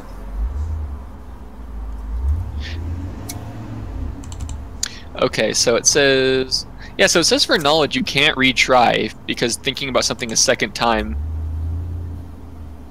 doesn't affect your ability to recall information. But I feel like after it, like, a lot of time has elapsed, like...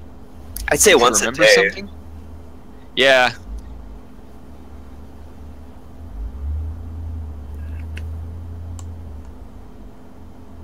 Where's her religion? Kind of like, oh, I don't remember, let me think about it for a while and then try tomorrow kind of thing. I get what they're saying, but... yeah.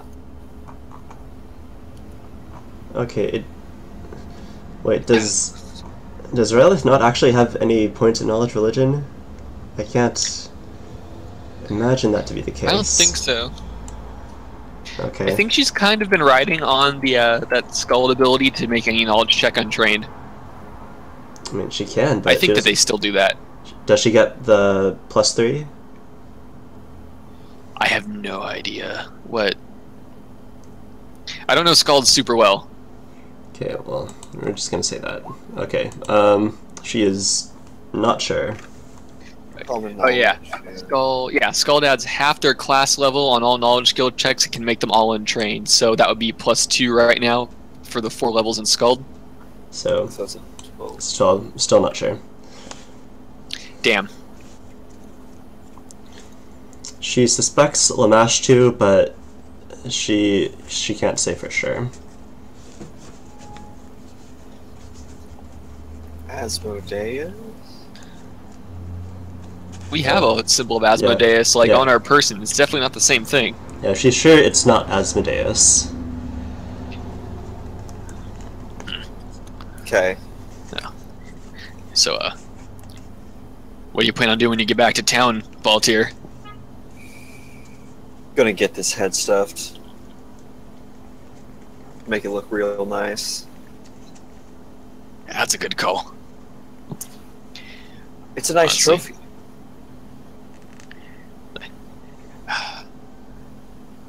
Well, for me, as much fun as this little trip was, I'm kind of missing the bars of the city. They've always got a little more variety than what you can find out on the road.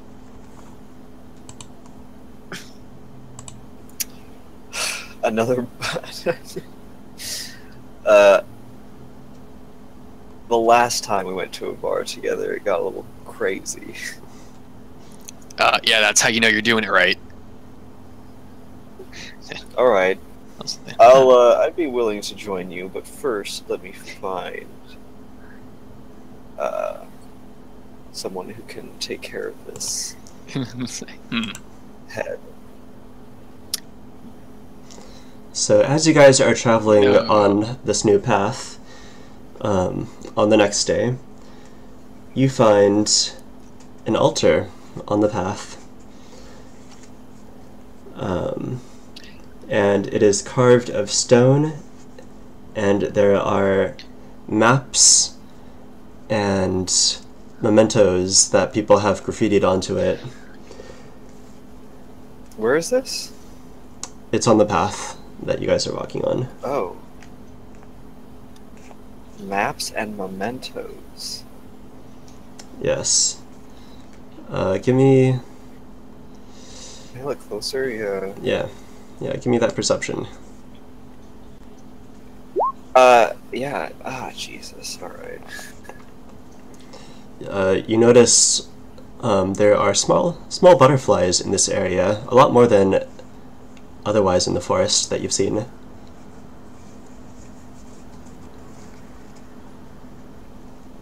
Okay. So graffiti, you said. Yeah, but it's graffiti of coming from Foreshore Harbor, going to Codencal, and there's a little graffiti of a building underneath, little picture. Best you can tell, it's not like the destructive graffiti. It's like people writing messages on this altar. Practical. Yeah. Okay, and then can I further you see parse any information? Okay. Yeah, you see notes of the trials that people have faced. This guy, or you assume it's a guy's writing. You see, ran away from a bugbear. It was scary. In much nicer handwriting, you think probably from a woman. She said, "Saw a rock in the sky. Perhaps I will ride one someday." Oh.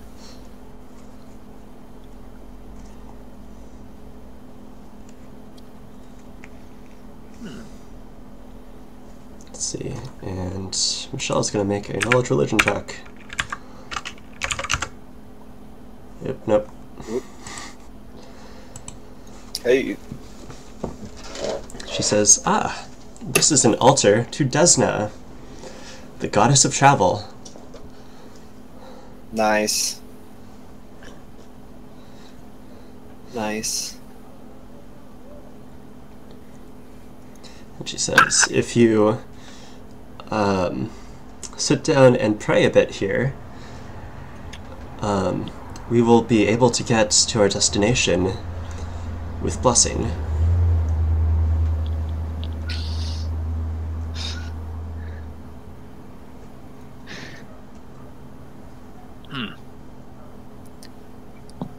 I mean, how do you pray to Desna?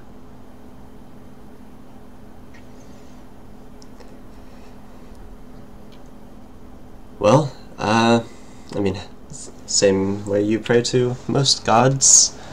You think of a message and think it to them really hard. That's We weird. shouldn't waste our time here. Sure as hell isn't how I pray to my god. Huh, granted. Some gods are a bit more silent about it than others. The gods will betray you, just as man will. I bet Wally is like down though. Yeah, Wally is already on the floor.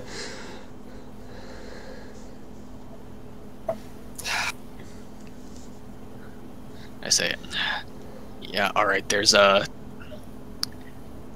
stopping him when he gets like this. We're gonna have to ride this through, Voltaire.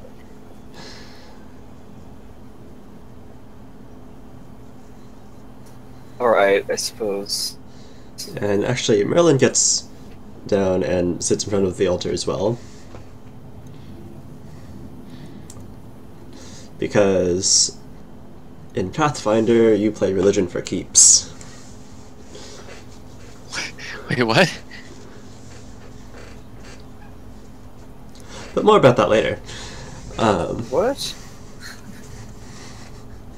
That felt ominous, and I don't know if it was supposed to be, but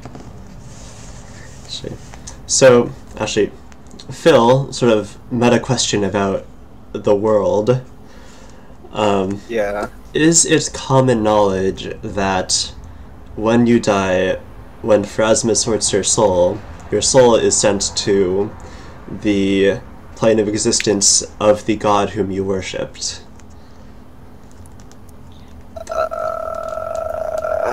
Oh, whoa. I guess you didn't know that either. I mean, I remember reading a little bit about that, but I never really thought about. No, I think. I mean, I think that there are of people who have experienced that and have come back, and there's this idea that this god that you worship will eventually take you into their realm when you die. But I don't think it's certain in anyone's mind. All right, and I think it'd be the same way that people in our world are certain that they're gonna have eternal life for worshiping something or someone, you know. yeah, and is it known by? I suppose it wouldn't be known by commoners, but at what level of religion do you have to know that if you are an atheist and worship no god, then when you die, your soul will be consumed by Grodius, the god of the end of time?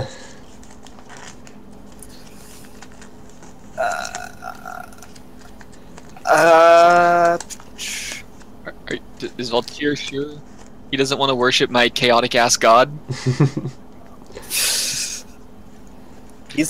Dude, Valtier's lawful as hell. I know.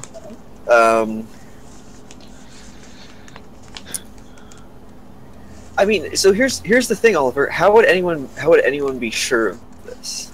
Because people come back from the dead? Right, but very, very rarely. And even then, it's just a fucking rumor. But that some priests are already evangelical, you know. So the thing is, you wouldn't know it from people who came back from the dead because they were never sorted in the first place. Like, Phrasma, as the god of fate, knows whether you will come back or not. So if you are fated to come back, then she will, like, keep you in limbo until right, but if she knows that you're going to be resurrected in the future, then yeah. Phrasma cheats. Phrasma is the most powerful god. But like, worshippers of Phrasma might have been told of this, or people or clerics of other religions might know that everyone who worships King Hylian goes to Elysium. That's what King Hylian told them. Yeah, sure. Like some of these people have actually, yeah, but yeah, but like I said, it's the equivalent. I mean, God could be speaking to the people in our world who say that God's speaking to them, but Yeah. Well, except in Pathfinder, there is easily verifiable proof. sure. And so there's a lot better reason to think these things of a priest or whoever tells you, but also there's a lot of different.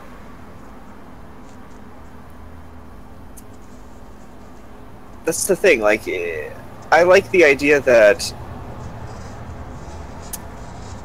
it's not all just like put out there for everyone to know. Like, there still has to be some level of faith to it, or else it's just a cleric and a paladin like taking advantage of the way the world works, right? That everyone knows how it works. Like, then why wouldn't you be a paladin or a priest? You know what I mean? Yeah, so there is mystery and dispute. Yeah, I think that's the best way to play it off. I mean, because it also doesn't necessarily have to work exactly like the Pathfinder gods do. I kind of like that. The whole river of souls and stuff.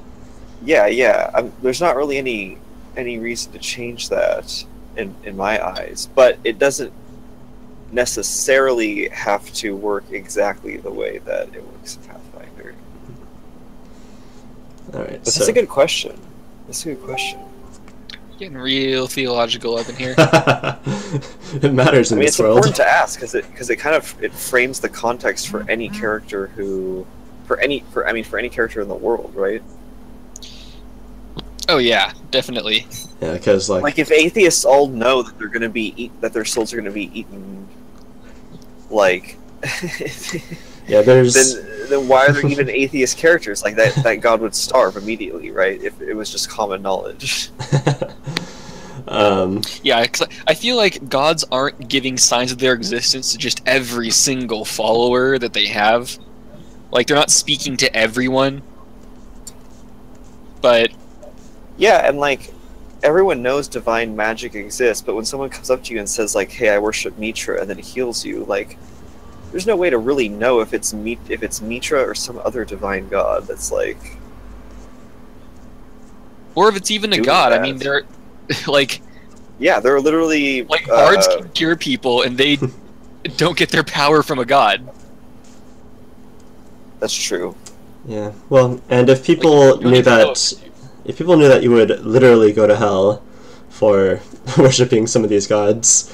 Yeah, exactly. Like that seems like a bad deal. All right, so we'll say it is known that priests will tell you that when you die and you worship this god, you will go to Elysium, Nirvana, wherever the god lives. Whether or not you believe that is up to you. Okay. So, sure. All right. Anyways, back to the campaign. You guys travel along this path, and you notice that your horses and a chicken and donkey, they're able to travel much farther without tiring. And you yourself find that after having done, or rather having been in the vicinity of these prayers to Desna, you are energized for this trip, and you guys make it back.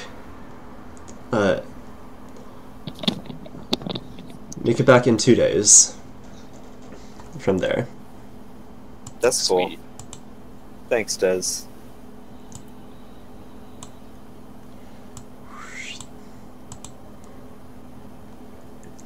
So as you guys approach Codenkel, you see Merlin takes his fancy royal red cape with all the golden embroidery and white fur trim.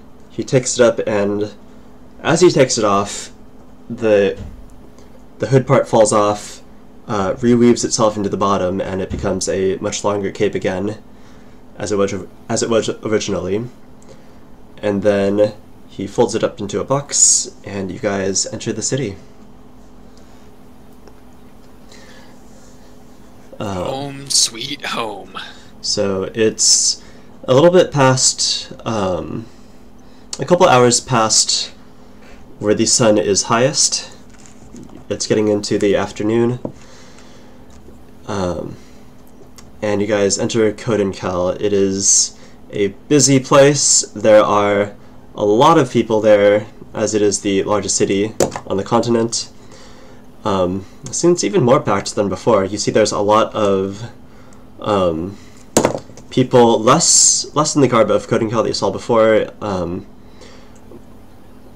less of this fancy trying to keep up with the Joneses type of clothing.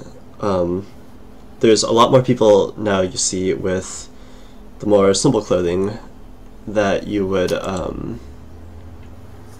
that you remember from Aramore. Oh, hey.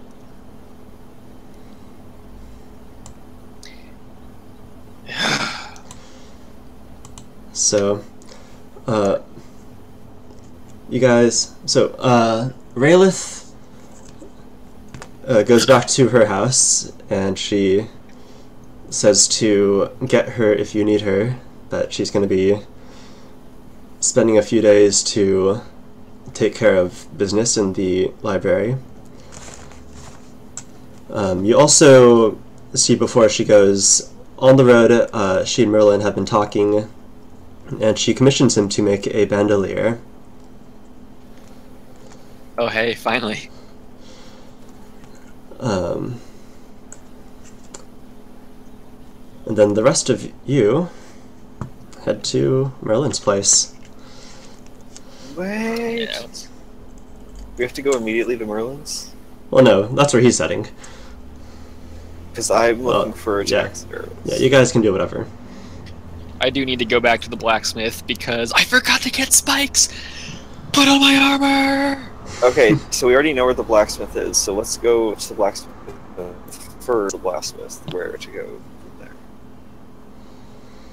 Yeah, so Merlin tells you he's going to do the bandolier first, since that's easier.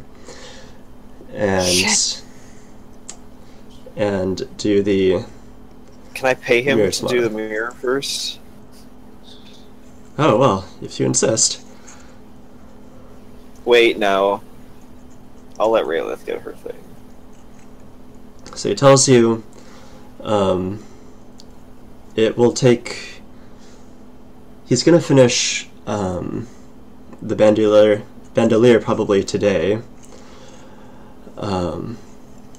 as that's much simpler, and it's going to take the entirety of tomorrow to finish the mirror. That's not bad. That's good. Now that he's got help. Sounds good, boy. But also, he'll need the gold prerequisite as well. How much was it? Well, he says you should buy a mirror worth 250 gold. That should ensure that it is of a proper vessel for enchantment. And beyond that, I will need 1,000 gold to enchant it with the necessary weaves.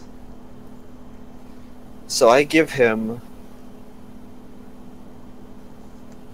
1,250 gold.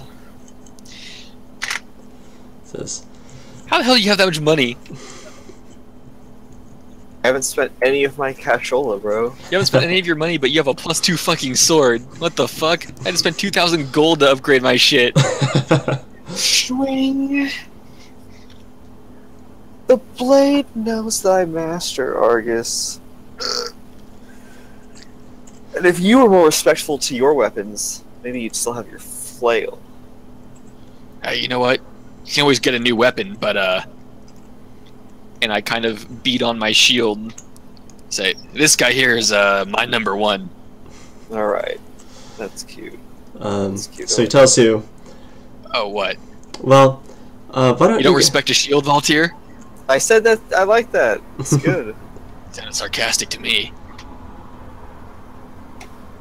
Merlin, what were you saying? Says, so I'll need to be in the White Tower to make this at my workshop during the day, but I'll be back home at nightfall.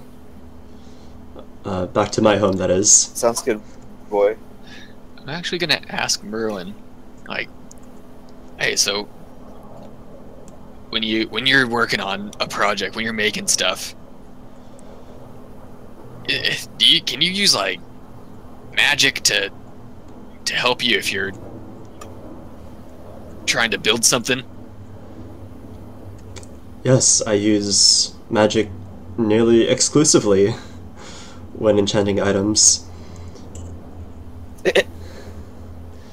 Well, I mean, I've been working on making myself a nice new bow, but I just thought since you were always working on some project or another, you might know some tricks to help the process along. Well, it's your process and my process is a bit different because I work on things that are already completed.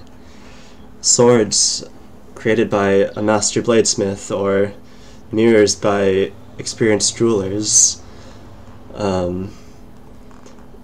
What I do is I weave spells and harness the potential magical energy that's locked within gold and turn that permanent energy into another form and sort of place it into items.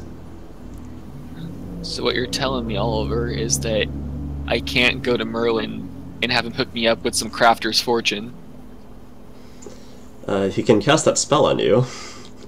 He's not going to make your bow, though. I just want some magical assistance in making what I want to make, because this is very time consuming. That's the nature of physical objects. Dang, get wrecked, burn, you physical bitch. Crafter's fortune still works on physical objects. But sure, you guys can come over to my place and stay there if you want. Alright, we'll check on you tonight, Merlin. I'll have to hit him up later. You know, my dad actually just texted me he needs me for something, so let's do Valtier's thing real quick while I go take care of that. I'll be right back, guys. Okay. So Valtier, you're searching around for a taxidermy shop? Yep.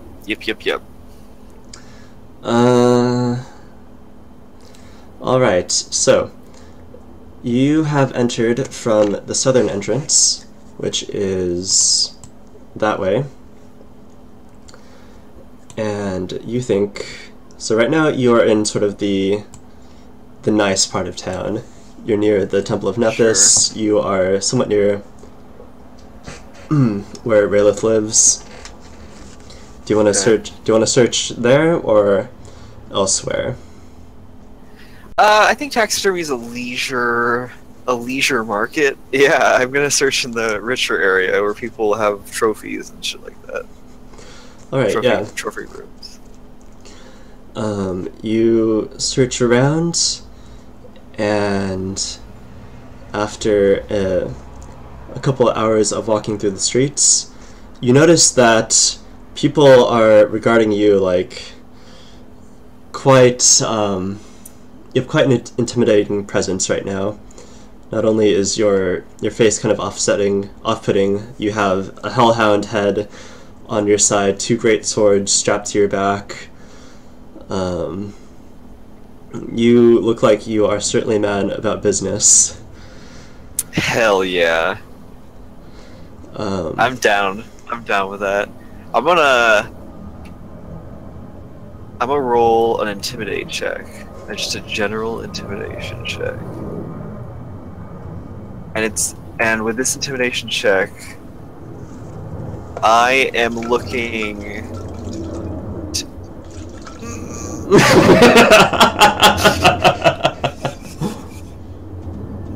So I'm actually, if 10 is average, I actually am slightly less intimidating now than before.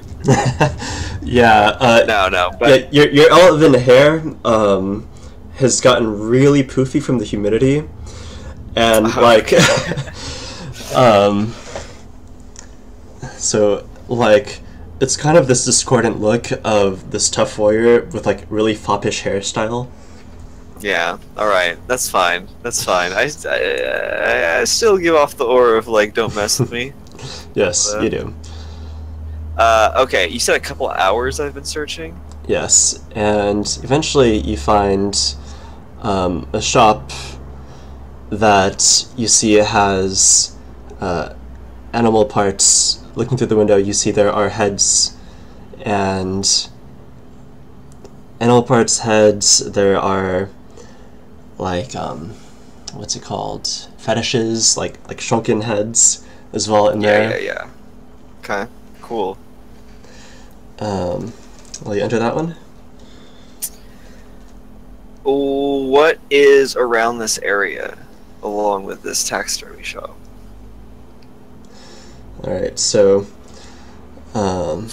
surrounding Dr. Jekyll's Alchemical Emporium and Taxidermy, next to it is Teetotaler's Total Tea Shop. Okay. And the, what's it called? Let me look at my list here. Teetotaler's Total Tea Shop. Whoa. Man, I just looked up and saw my dragons again. My dragon statues. Oh. Did you name them? Not yet, but I've been thinking about what to name them, and it should be draconic, to be honest. Yeah, there is also a shop that seems to specialize in parchments, quills, inks. Okay, so 2 things I don't care about, and taxidermy. I go into the taxidermy shop. And a man you see looks up from a desk inside. Inside there are hardwood floors. The floors are this red pine. The walls are whitewashed, except for mounted heads. You see gazelle and zebra. There's a lion and a bear, dire wolf, and this weird alien-looking thing with like mandibles. It's like a huge giant mantis head. Oh, jeez. And otherwise you see a lot of components taken from the animals. You see like ground up bones of various sizes. You see jars filled with feathers of all different types. And the man, human, about late 30s, looks like. He looks up from the desk that he is working on and he says, "Oh, how may I help you? I am Dr. Jekyll." And sorry, can you give me a little bit more detail about what this guy looks like? So he's wearing a suit, is a black suit with a white shirt underneath. He has a top hat. Okay. He has sort of salt and pepper kind of hair with a mustache that twirls slightly on the sides. He looks... I like this guy.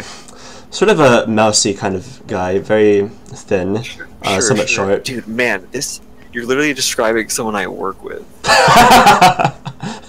he wears like he'll wear white suits and top hats, and he has a curled like villain mustache. What the fuck? At a cleanup? I know. Yeah, he'll dress up. He's really fucking eccentric, dude. Okay. Do you need a potion, or perhaps some alchemical regents? So I look around a bit. I don't answer his question immediately. I'm like looking around, kind of gathering, observing, and then I walk up to his counter, and I plop down a fairly large hellhound head. Oh my, that's a hellhound head. Where did you meet one of those? What did he ask? Where did you meet one of those?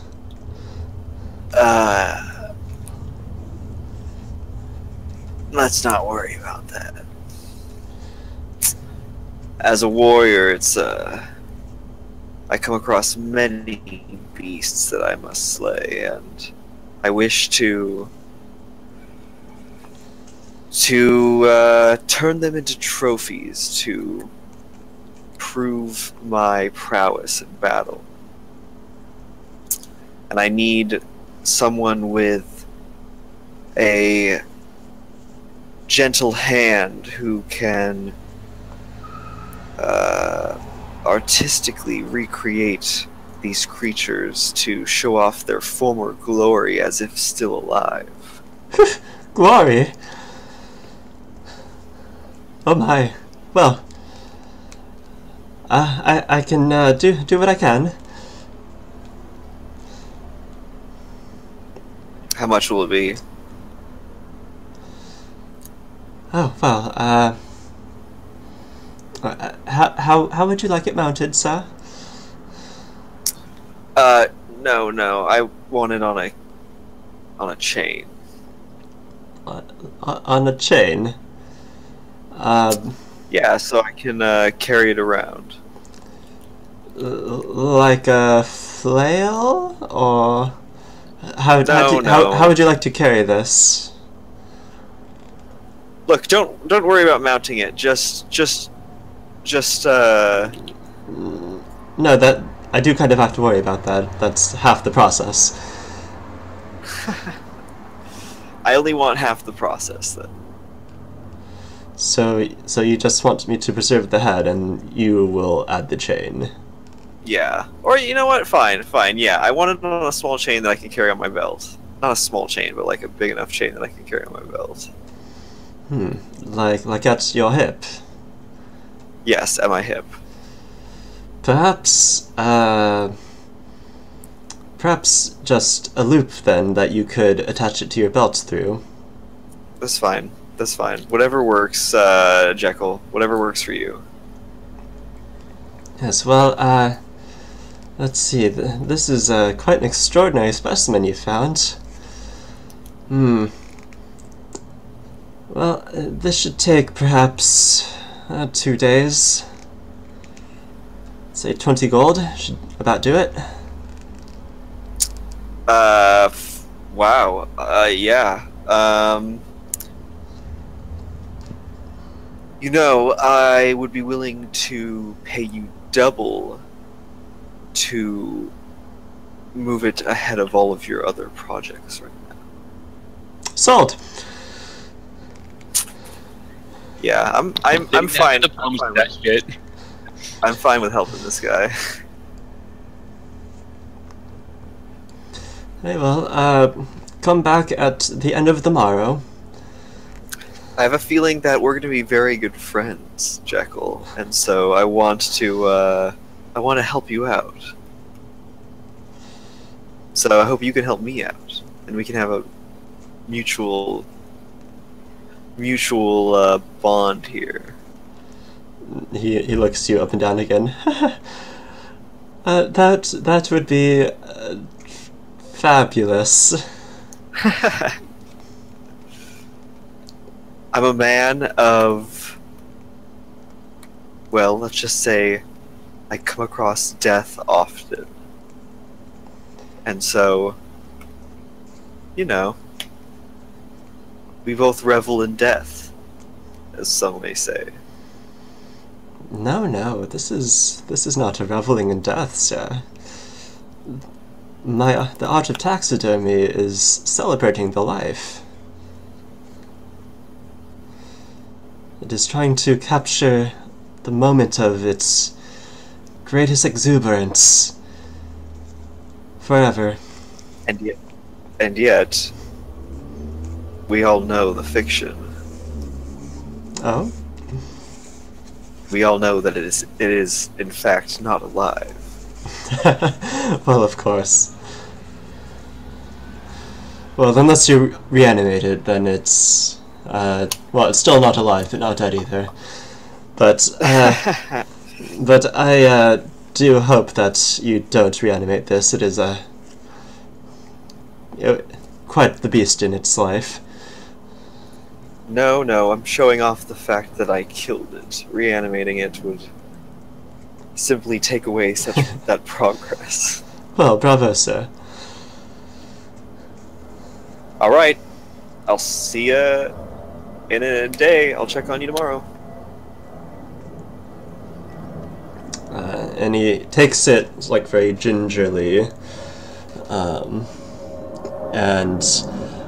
as you guys leave, he, like, flips the sign on the door, closed. Nice. Oh, before I go, Jekyll. Yes, Mr. Oh, I'm sorry, what was your name again? You don't have to worry about that. But you said... But... Fontaine. Mr. Fontaine. As you were saying. I assume, being an alchemist, you know magic. I know science. Oh, nice. Nice. I love this. Okay, I love this guy. Would there be any way to maintain the salivary, I suppose the salivary glands of the hellhound?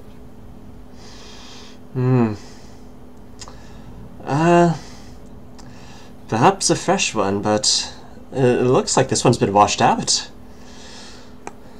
Washed out. Yeah, that did happen. The appearance, certainly, but I'm afraid the function is quite deceased. Dang. Alright. Let's chill. For sure. See you later, Jekyll. Gonna write your name down. Good day, Mr. Fontaine. Oh, he's got mine. Right. Right, so what else do you guys do? I'm also thinking maybe I should get a cloak that covers me up once in a while. I mean, I do like being intimidating, but it's also good to not be intimidating at some point. So yeah, I'm gonna try to find. Jekyll. He comes back to the door again. Mr. Fontaine. Yes. One more thing. Where's the closest tailor? Or perhaps just a place where I could get a fine cloak. A fine cloak, well. Well, I heartily recommend... Let's see.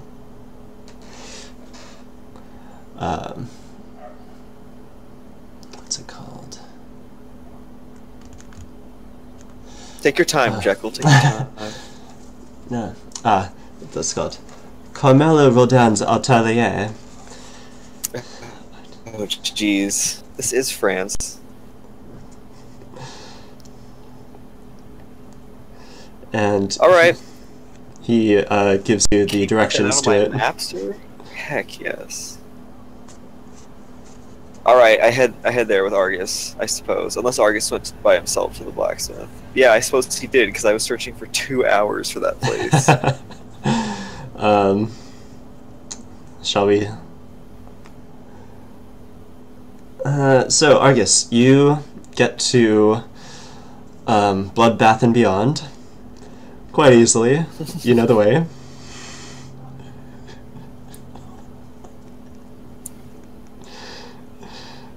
And you're muted. Was that always the name? Yes! Why? Did I laugh at it the first time? Because I feel like that's the first time I heard that. No, dude, that's definitely been the name. We pretty much... I remember joking about it when we first heard it. Oh, what the hell? God, that's so funny. That's the funniest shit I've ever heard. Anyway, I'm there.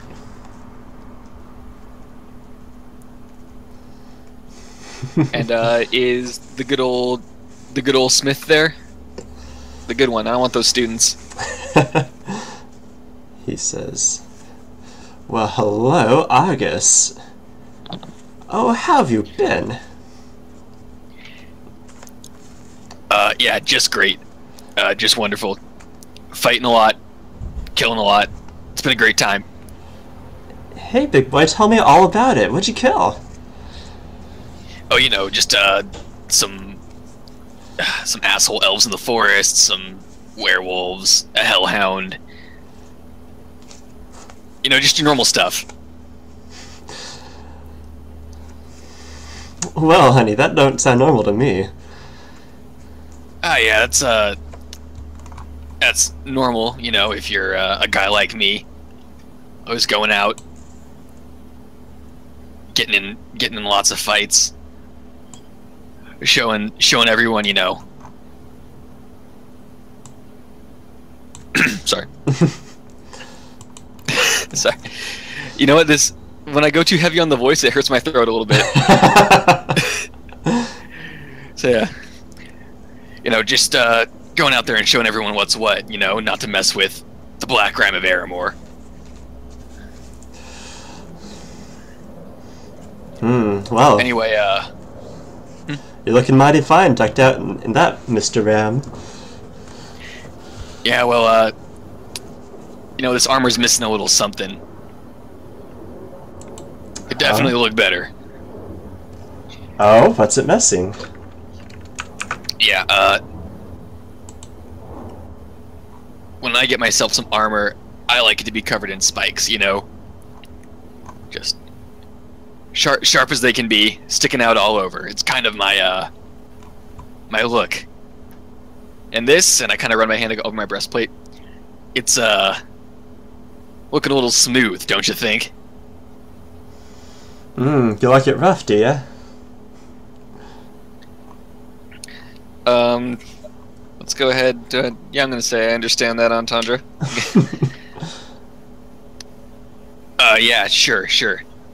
Whatever you say.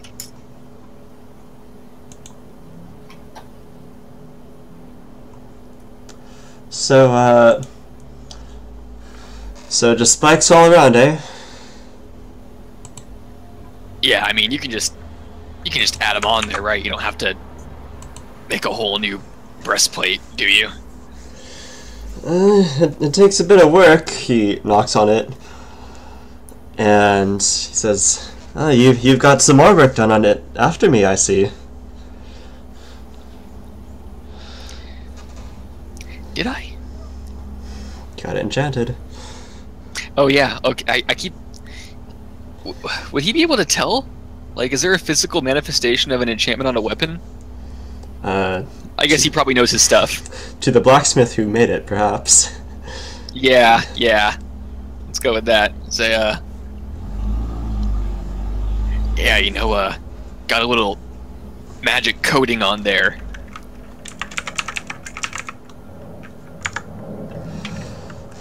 This stuff's tough as hell. Yeah, it's a lot tougher now, I tell you.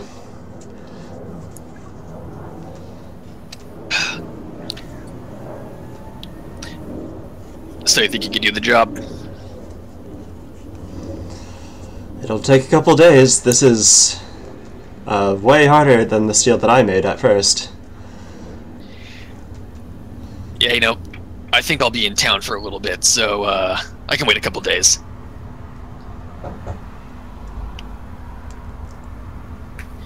So I will start, like, you know, unstrapping, unhooking the breastplate and all that. Oh, honey, let me help you out with that. And he deftly unclatches the armor, knowing exactly where everything is. You're pretty good at that. Yeah, So, how about after the day is done, you come back here and tell me all about the Black Ram. ooh.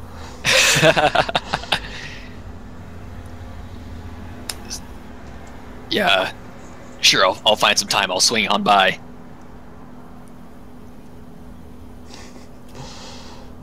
I mean, if I do I get a discount? Oh, you already got a discount. Alright, I'll tell you whatever you want to know. Now, if you'll excuse me, I've been dying to get back to one of the Code and Cow bars. Okay. And he bids you farewell. As Tyler immediately remembers he forgot to ask about getting a new weapon. Well, I'll deal with that later. I've already committed to leaving this place. I'm not going to turn around. Not like Valtier, just like comes and leaves 3 times. Yeah. Nope. I said I'm gone. I'm like, fuck. Alright, where can I get that, that young... Oh, wait, no, yeah, I want to head to the whatever. I honestly think the place was. So you head to the atelier. Yeah. Can you put that in the chat for me? The name of this place?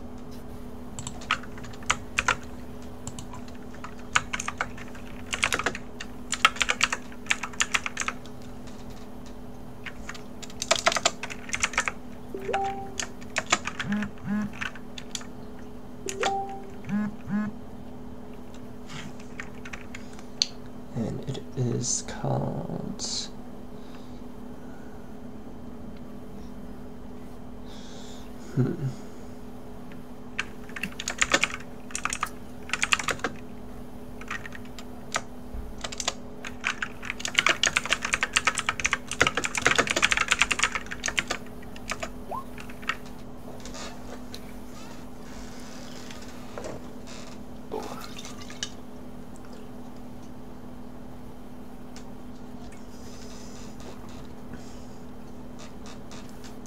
Yeah, I head into this place. So you head into this posh establishment. There are mannequins of humans and elves and... actually no, just mainly humans and elves around here, as far as you can tell. And they are decked out in fine clothing. You see a emerald green long dress. It is like has a corset and then sort of like a flower bud expands at the waist where the dress begins, and there's this huge dress, huge booty. Otherwise you see menswears there. You see the latest cuts and fashions of Code and Cal on these shelves for display, and various attendants around. They are So there are old men and sort of young women working at the shop, and the man that you would assume is Carmelo at the end, he has a white powdered wig on. Jesus. With also very pale makeup on as well, and like some rouge on the cheeks. And he is watching over an assistant putting pins on a pattern over a. It looks to you, even you can tell, it is a very delicate silk. It says, "No, no, no, darling, like this." And he moves it like a centimeter to the other side. There. A customer. How do you do, sir? Haldo. Haldo.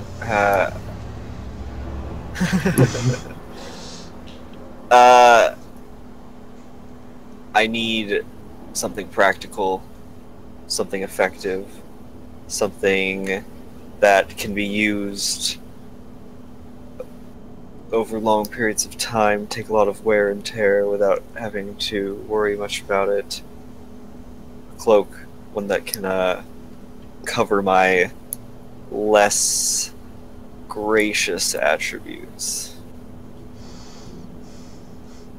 That may need to be a big cloak. I see. Tell me, Mr. Haldo,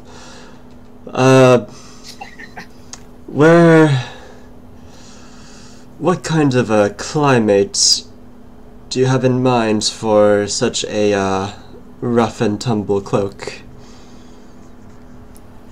This one. This one, the city. The city.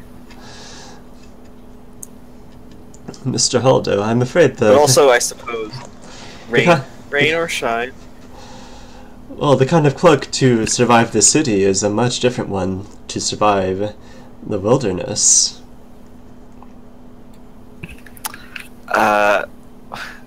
Perhaps you would like two cloaks. That...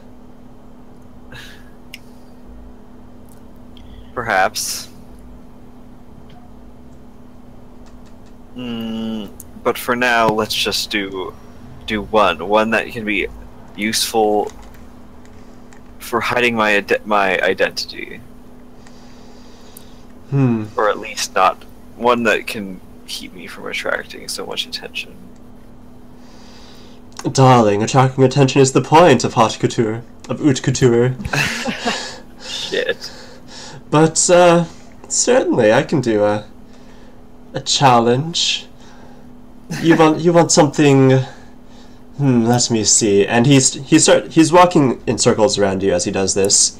Okay. He has his high-heeled boots, not boots. His high-heeled, polished black shoes, sort of clump on the hardwood floor.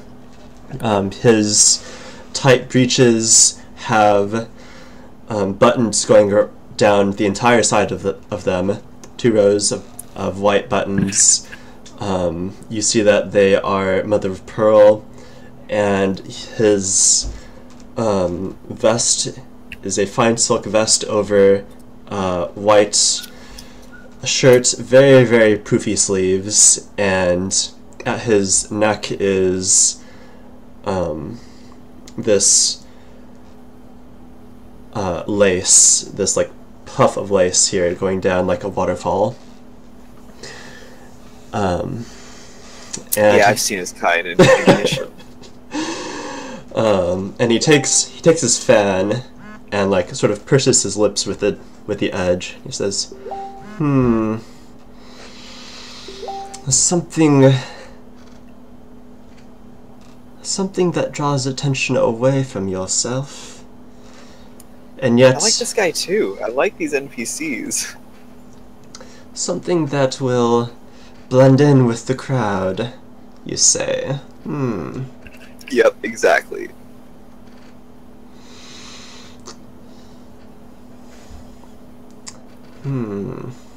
I know. You want a reversible cloak. something that's Reversible. on one side, it is a cloak for the city to go out and about, and on the other, for your rain and shine, as you say. Oh yeah. Do me good, Carmelo.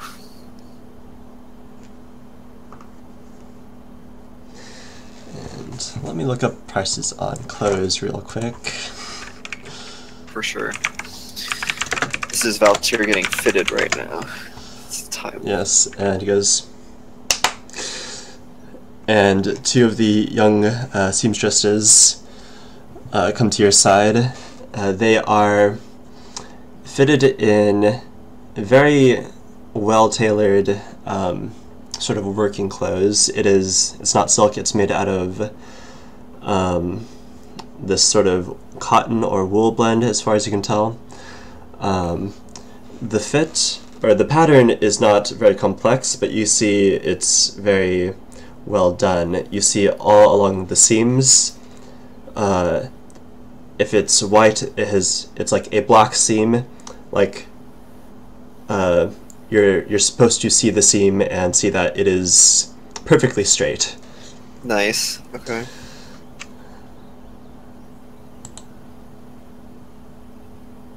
I dig it.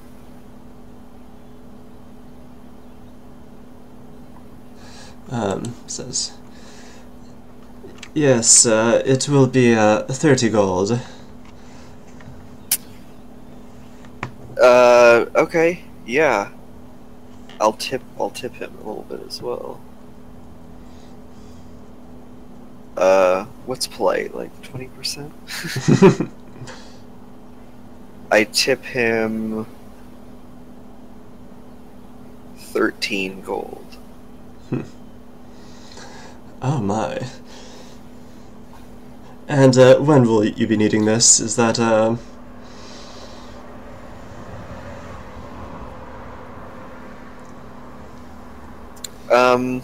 as soon as possible.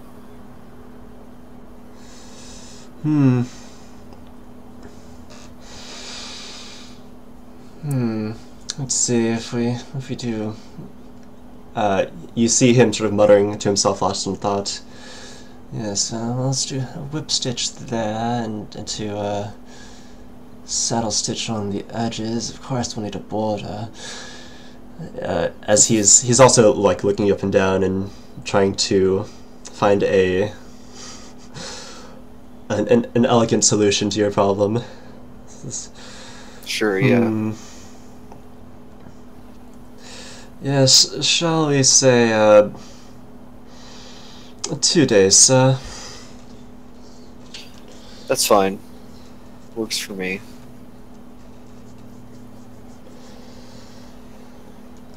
Alright. And that'll be all, Carmelo. And much appreciated. Perhaps I'll give you patronage again in the future. A pleasure, Mr. What did you call him? Hostier? What did you say? A pleasure, Mr. Holdo.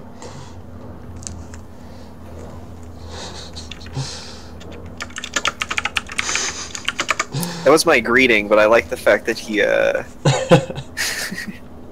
was my greeting, but I like the fact that he thought it was my name.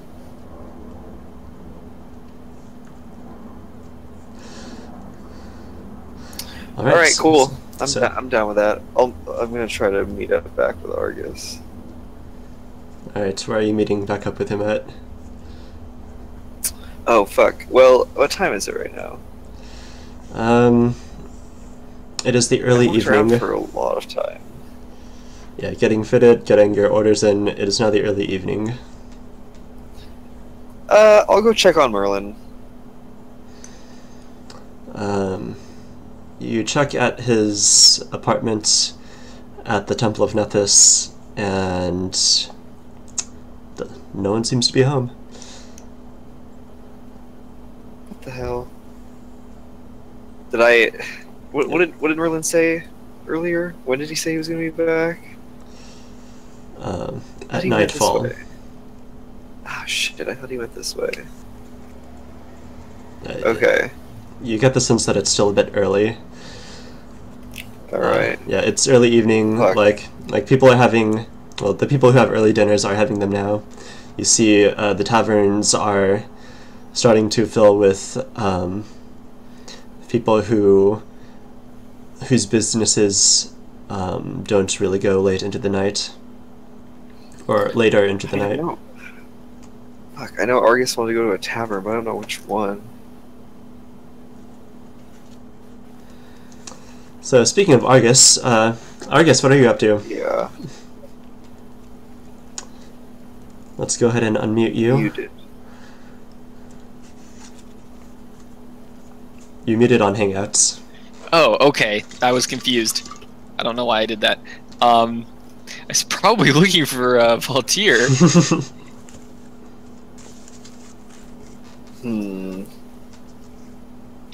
I can track him. I can smell his blood in the air. His weird black blood. Can you do that? No, I do not have the scent ability. I'm not that good.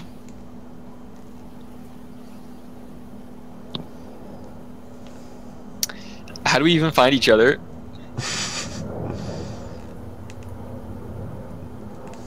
That's on you. Valtier! You're seriously yelling? Valtier! So, you are in the sort of one of the central market squares coming out of Bloodbath and Beyond right now.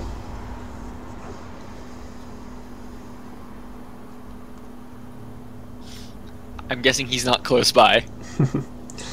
Valtier, you do not hear any calls out for you.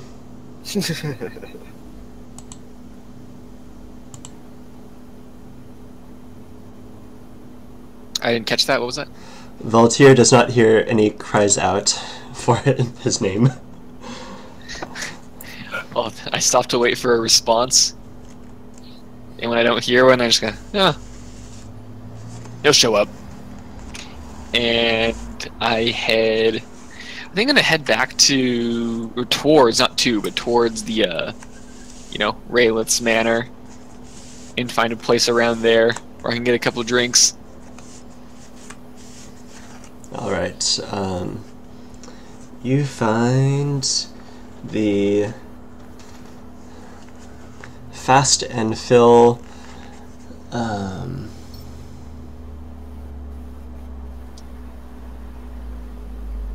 no. It's called the Cask and Cavern. And you see there are a lot of dwarven patronage in this establishment. And so you go up to the door and it's like right about at your eye level to get in. But you can duck in there and take a seat. Give it a little find myself a spot. Yeah, so in this tavern, like peanut shells litter the floor. It is a rowdy place. You see buxom dwarven woman serving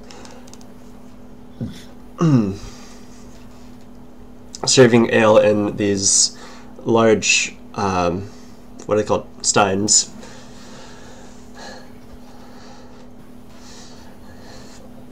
And I should change the music for that. Yeah, this is... It's peaceful. I like it. Oh no. Well, shit.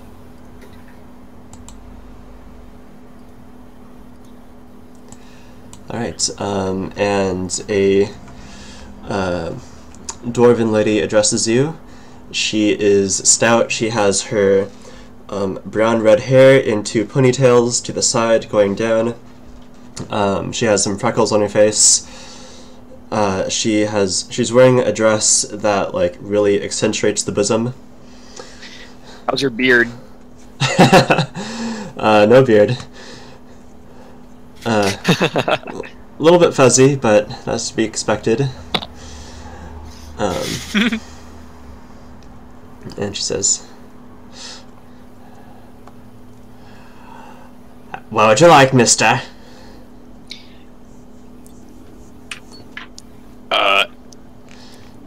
Ale and something fried. I'm not that picky. Anything really. She places the ale that was in her hand already onto the table and says, Yeah, that'll do it. "I'll see what I can get ya."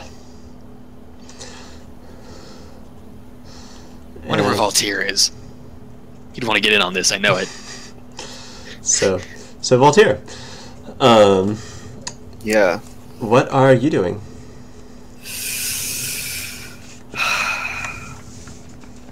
I am gonna go to Bloodbath and Beyond. So, on your way there, you hear a shrill voice cry out,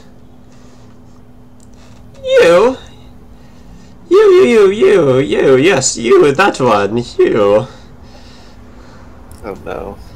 And there is a decrepit, very old woman. She has sort of a shawl over her head, ending at the hairline. She has white gray hair, warts, and she has a very long finger, pointing it directly at you. As you look at her, she has pure white eyes. Clearly, she is blind. She has a cart. Don't touch me! Don't touch me! A cart, where you see like sort of there's stuff underneath in blankets folded up, and on the top is just this flat wooden surface. And she says, "You have the most interesting aura. Oh, come here, Sonny. Let's have a talk. Come to Auntie. Come to Auntie." No. Okay,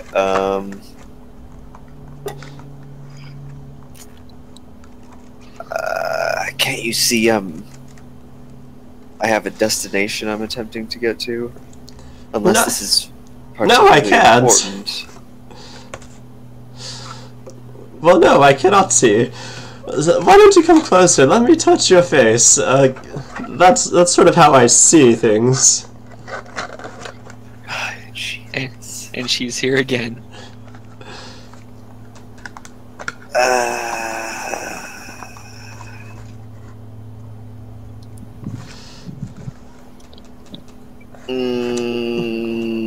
Come, darling, you can trust Auntie Priscilla. Letting random people touch my face. That leads to a coup de grace. Come, boy. And she sort of like hobbles I closer really, to you. We used to a coup de grace. What? What? Come, boy. That's a little extreme. She's like, goes to your face, goes to touch your face, and you're like, alright, I'm accepting this, and then boom, like a knife comes out of her fucking... Only someone touch your face doesn't make you helpless. Yeah, and as she's walking All towards right. you, she walks like into the side of the cart. She's like, "Oh, Okay, That's a stupid okay, pig. hold on. I'm rolling a sense motive. Not great. And what are you trying to sense about her?" What's her deal? What? Does she want to touch my face to harm me? You think that this is crazy cat lady, old woman? You can't tell. It's kind of weird. Not particularly threatening. Who knows? Okay, all right. I'll approach her. Come, boy. Take my hand and put it on your face so I can see you. Interesting. Alright, I take her hand and put it on my elven side. Oh. Hmm. And she feels around. Interesting. Ah, you are quite a handsome young man. Probably. I appreciate your words. Well, darling. I see you have an interesting aura. I think we should read it. What does that entail? Well, we must ask the cards. The cards know. Oh, of course. So, How much do you charge for these fortune readings? it is a choice I give you. 1 copper or 1 platinum. Jeez. That is the price. Nothing in between. Nothing in between. Nope. 1 copper right. or 1 platinum, Sonny.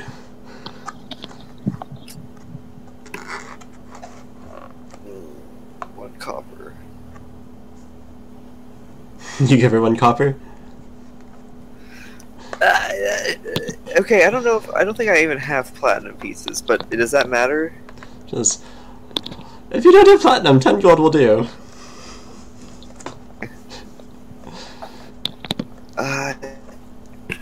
So can I ask her, like, does the quality of the reading by how much I give you? Does he ask her that? Yeah. Perhaps. That's up to the cards. Oh, jeez. What the...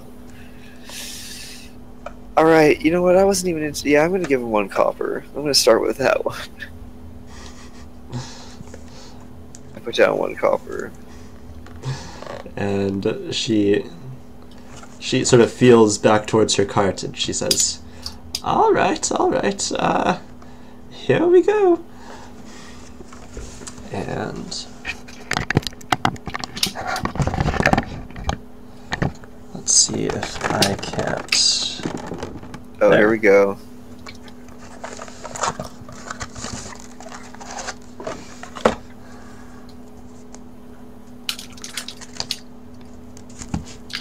This is for real.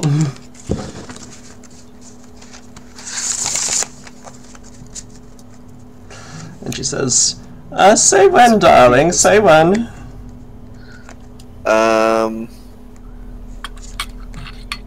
You know, when. I knew Phil was gonna get his. All right, darling. Here we go. And Very nice. so then, the tower. Your past has been, you have been imprisoned in the past, haven't you, dear? Oh, shit. Yeah, I would say that. Interesting. Well, let's see your present. Strength. That would be cool.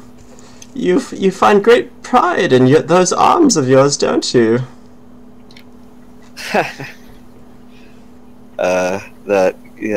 Yeah, that is true. That is true, I'll accept that. Many foes have died by your hand, haven't they? Those who've gotten in my way. Now, let's take a look at your future.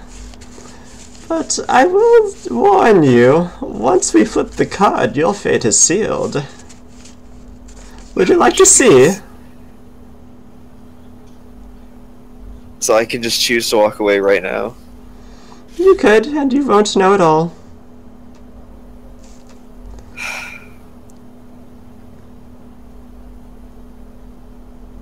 if I walk away, I somehow accept that this is true, and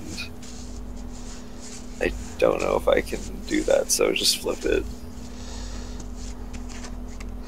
What's my future? Your future is the King of Swords. Oh!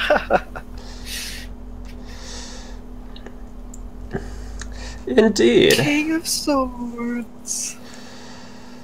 Huh, I suppose you should start collecting them then.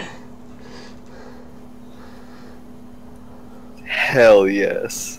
Hell yes. I see you will be a warrior without peer.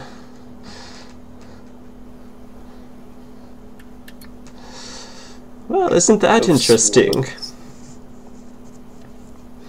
Well, Sick. I suppose you Tavirian always get the good ones. Well, not always. Interesting.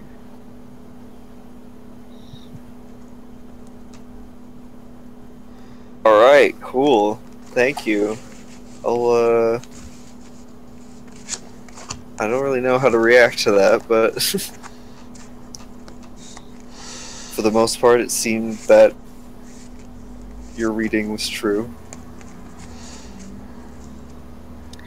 My future is fortune. Now go back to the other Tavirian while you're at it. I think you'll need them to fulfill your fate. The other what? What are you Tavir. saying to me? Can I roll a knowledge to know what that means? That is knowledge arcana. That's not something I have. Taviran. Or knowledge history. Taviran.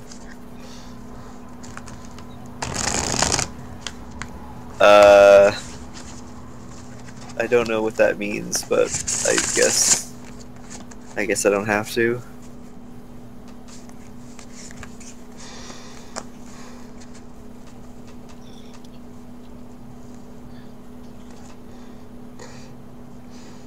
And so she packs up her carts again and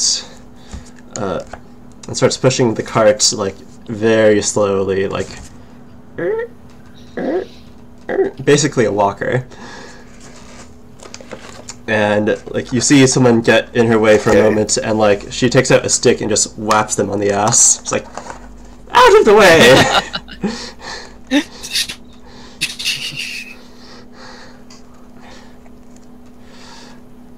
Have you no respect for Auntie Priscilla? Alright.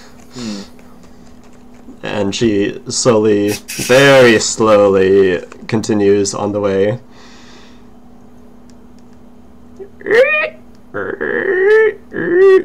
As the cart creaks.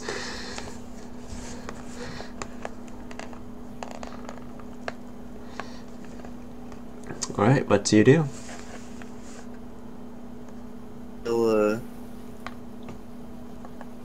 King of Swords. Okay.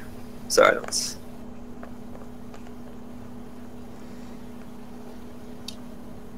So yeah, I still don't know where the fuck I'm going. So thanks for that. Couldn't have fortune told me where my Tavarine homie was. You didn't ask her. I mean, she's still there. Like she's not getting away very quickly. If you just want to turn. Okay, yeah. Like, but also, I have no reason to assume she knows anyone. She knows anyone in my group. So Well, she said you need to get back to your Tavirian group. Yeah, but I don't know what that means. I don't know what Tavarine means. That could be anything. What does Tavarine mean? I say to her. There you go, Phil.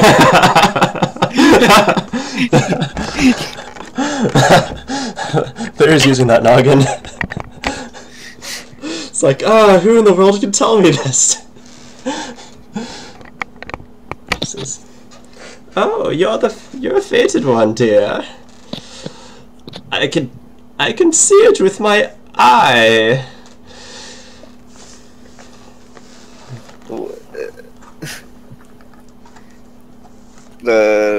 Okay, so who are the other fated ones? I don't know. You Tal'Varine have a way of meeting with each other. It's sort of like a magnetic effect, like a lodestone. There's some force in the universe that tends to put you together, or make you bitter enemies. It's always one or the other. Oh, jeez. Okay, interesting. Whoa, that's a concept. So you have no idea where other Taverines are? Perhaps the cards might know.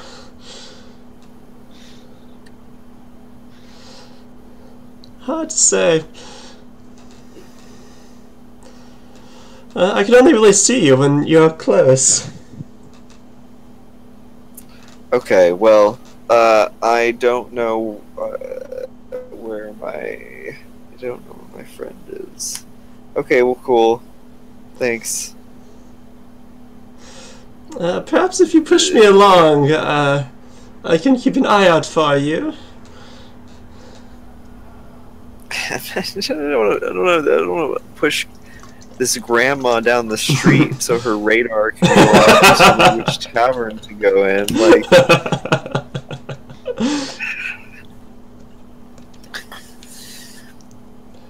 and like, I don't think she knows which taverns are popping right now. Like, well. Come, child, just put me on this cart and I'll take a rest and you push it around if you need. I don't need to find this. Jeez. But she can only do it by touching people. Like, even if I pass outside the tavern, there's no way she's going to be able to determine that someone's in the tavern. You recall that she pointed out to you before you touched her. Yeah, I thought it was her eyes. She saw me, but okay. Hi, Grandma. Auntie Priscilla? Auntie, fine, Auntie. No, you know what? I'm just gonna push her without saying anything.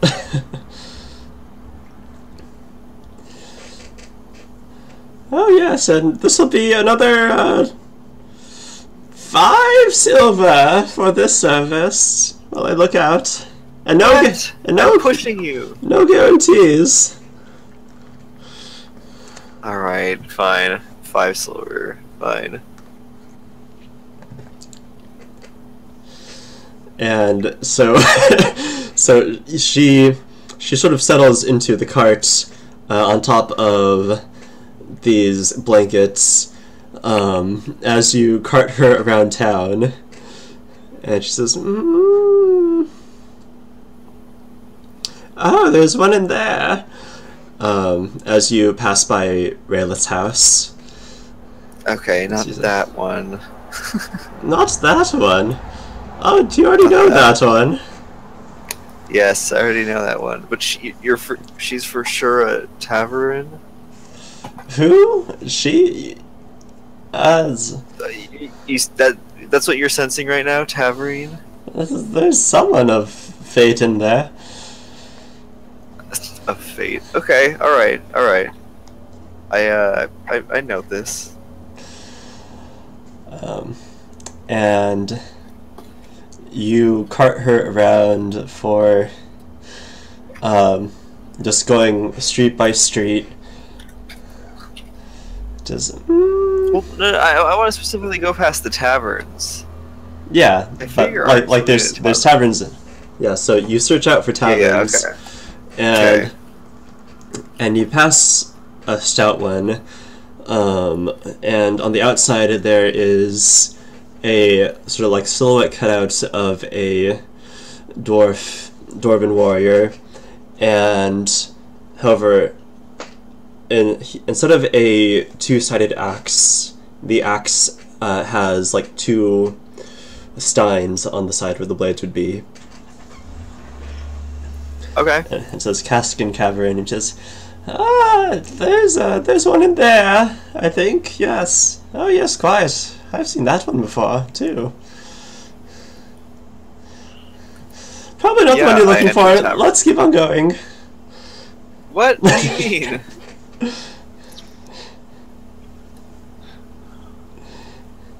And Argus... no, I'm going I'm going inside. So Argus, you see, peeking out the window is Voltaire carting around this incredibly old woman whom you've seen before. And she has like crazy blind eyes with the shawl. Oh, wait a second. And I get up from my seat with my stein in hand, and I poke my head out the door. Voltaire, how'd you find me? How'd you find her? Oh, Argus. Oh, darling, is that the one? This crazy old lady gave me a fortune and it led me here. Do you know what a taverine is? Taviren, dear. I don't deal in made-up words, Voltaire. Hey, how'd you even find your way to Coden Cal, you old bat? All words are you blind? All words were made up, child, at one point. Let's get that straight.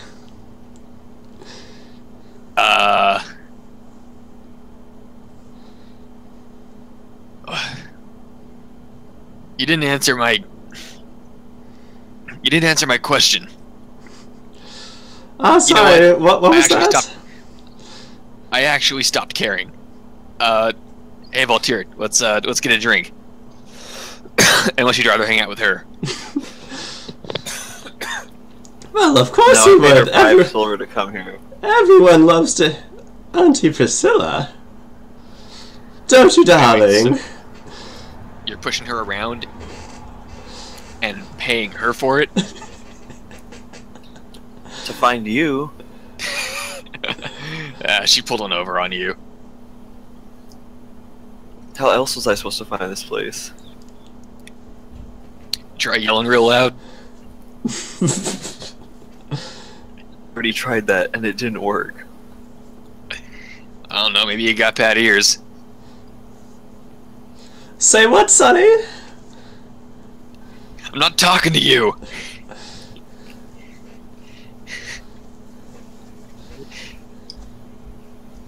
Hey, did she do the weird card thing with you too, Voltaire? Because that was kind of cool. She said, yes. Hey, she said I was gonna make a bunch of money or something, or find it on the street. I don't know. The details are fuzzy, but I'm gonna be a rich man.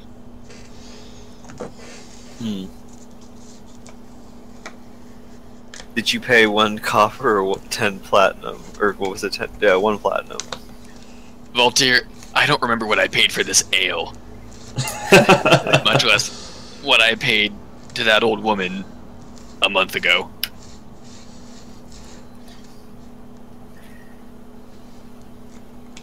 That seems out of character for Argus, unless he's trying to hide the fact that he paid 1 platinum, because he seems like such a frugal guy. There's no way he would pay for... I don't know. I've also, on multiple occasions, miscounted money and paid more than I was supposed to for goods and services. That's true. That is true. Like, yeah, he cares about his money, but he's bad at keeping track of it. Alright, I like that. Nice.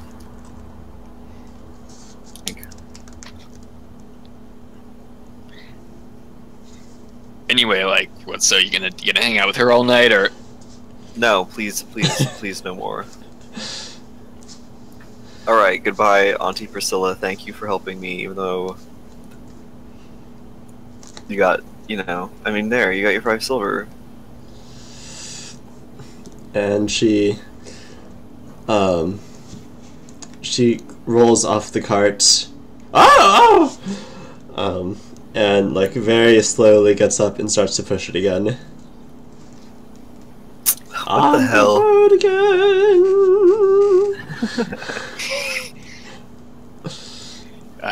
Yeah, she'll be fine.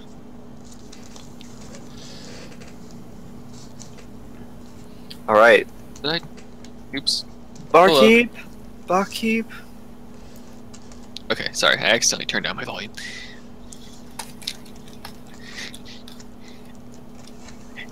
Yeah, so, you know how the dwarves are in their ale. This is good stuff. Come on, Valtier, have a drink. Yeah, and Yeah. I want one. a serving wench gets to you and plops down a stein of dwarven ale. And you guys have a great time.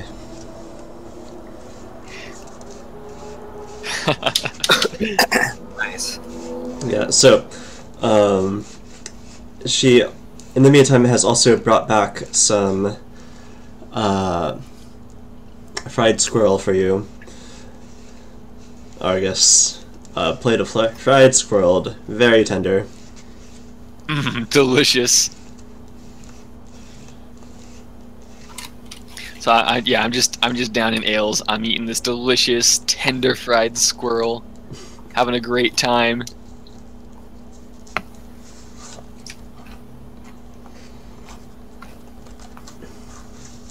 Yeah, and after a few hours of eating and drinking and being merry, you guys have found your fill, and it is now nightfall.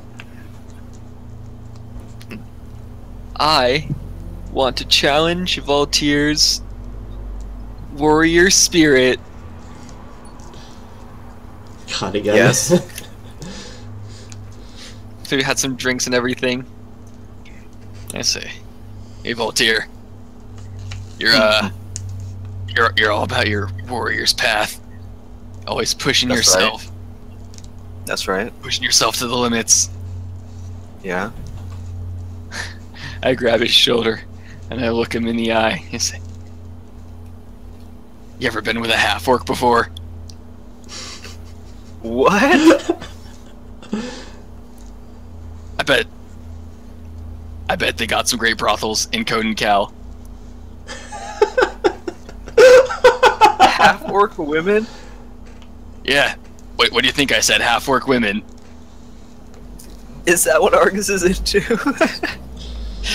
Argus is into a lot, man. He lives life to the fullest.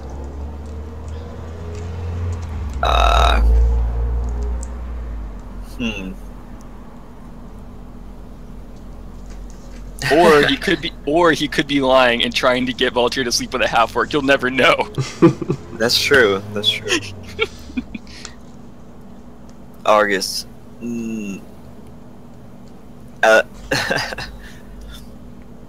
How is this exactly pushing my limits?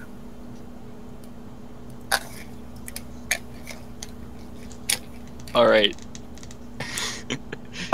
I'm gonna tell you over the table. I am going to try to roll a bluff check here because I am messing with Valtier. I've been planning to do this for a long time. But Okay. Yeah. You know, back in Aramore, there was this girl I'd see at one of their brothels. It's half-orc. One time she broke one of my ribs, Valtier. I slept with her and she broke one of my damn ribs. Jesus. You don't know what it's like, Valtier. But if you want to push yourself, this is a real test of your strength. I'm gonna roll my drunken bluff now.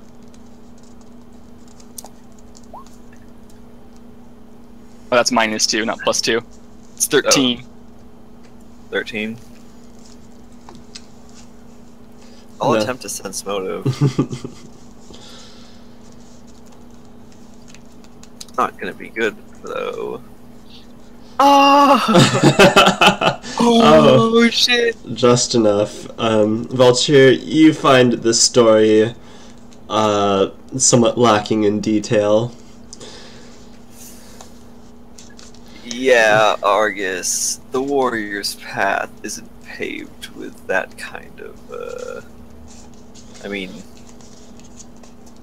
I don't see how this is going to help me become a better swordsman or really test my strength. So, Man, my my original plan was to have Wally back me up, and it actually would have been relevant. he could have aided you. I know that was the original plan, but I wanted to fire this off now. Damn. But I don't believe you, Argus. Fine, fine. Whatever. Sounds like you're all talk then. Don't want to really test your sword. Yeah. That being said, down for a fight tonight. Who are you gonna fight? That's my problem. I gotta find someone to fight. Alright, good luck with that. I think, I don't know, I vaguely remember you trying to fight some of the guards last time we had a night out on the town. Why don't you do that again? See how it ends up. I was drunk and I was challenging them to honorable duels. Oh, is that what that was? Indeed. I think the phrase goes second time's the charm, so... No, not tonight. We should check on Merlin, though. Oh yeah, we were gonna do that, huh? Alright. This fight can be my secondary goal, but yeah, let's go find Merlin.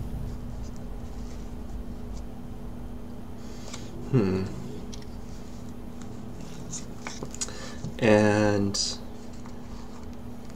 let's see. So when you guys exit the tavern, you see that a crowd has sort of gathered around a man who is making a speech.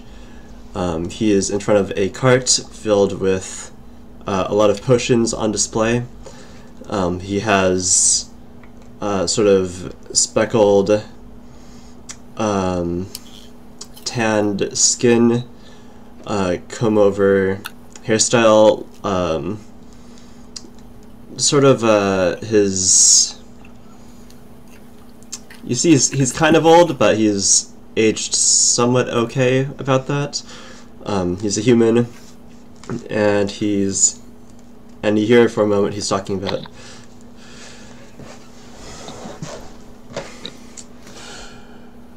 We need to stop the radical tiefling violence in our streets. Oh, it's the guy I slapped. Oh, Jesus. This guy, huh? Ever since the tiefling refugees came here, they've been bringing nothing but violence and crime. They are bad people. Bad people. Maybe some of them are good people, but they are bad people. And you see, the crowd is kind of enraptured there, and they're like, yeah, tieflings are suck.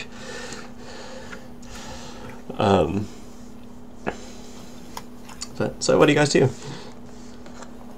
Hey, Voltaire, don't we know that guy? Do we? You certainly recognize him from your brief encounter. Yeah, I think I hit him. Oh, yeah, that's that guy. Are you gonna hit him again? Thinking about it. No, you're right. We have to go get to Merlin. See, ever since tieflings... Why does everyone like him so much?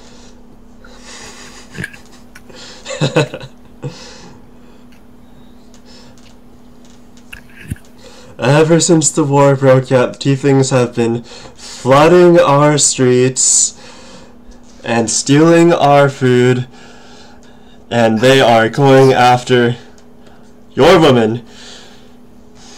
Only I can fix this.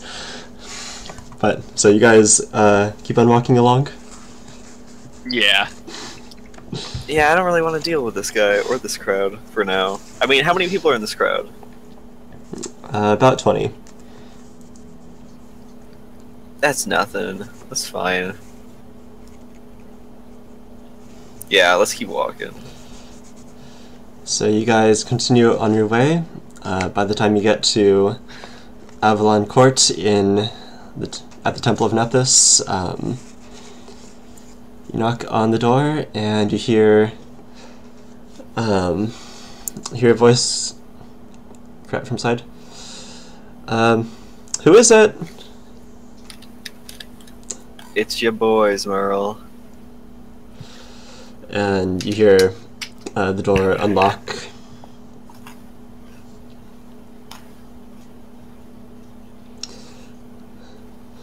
And so you go inside, and immediately the difference you see from before is that on his coffee table is a large glass tank which has water in it, and the goldfish is swimming around.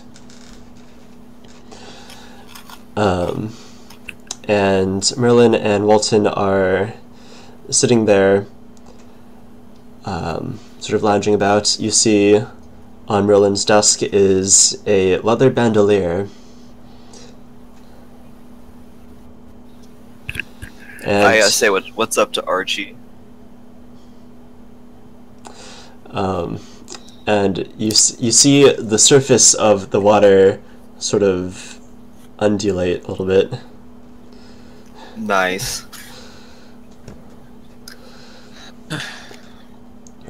That's respect between warriors right there. I tell Argus. I don't. Warrior? Where? I don't see any warriors. The water elemental we fought. Okay. I don't know much about elementals, alright? But I mean, if they classify as a warrior to you, then I guess I can't really argue that. Warrior is a mindset, it's a lifestyle. How can you be a warrior if you can't even hold a sword or a shield? Oh, actually it can. Oh, well shit, I guess it's a warrior then.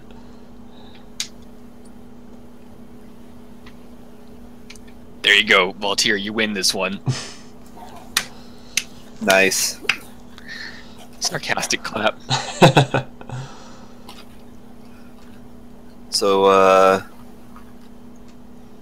is Raylith not here? I guess we can wait for Raylith, or...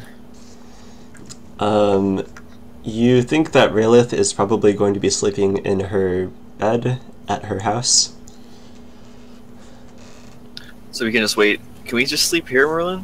And then we'll just take your magical item that you made to Raylith in the morning? Yes, please, stay here. Nice. Also, we're both a bit drunk. I can smell it. Don't throw up too much. But just a bit. No, we're not gonna throw up. I haven't drank myself to sickness since I was your age, Merlin. I'm really good at this. Wow. So I'm going to call the session there, unless you guys have any last words. Oh, that sounds good to me. I will, however, suck on my own blood. I think it's a place to stop so we can get the other two in on the next fresh day.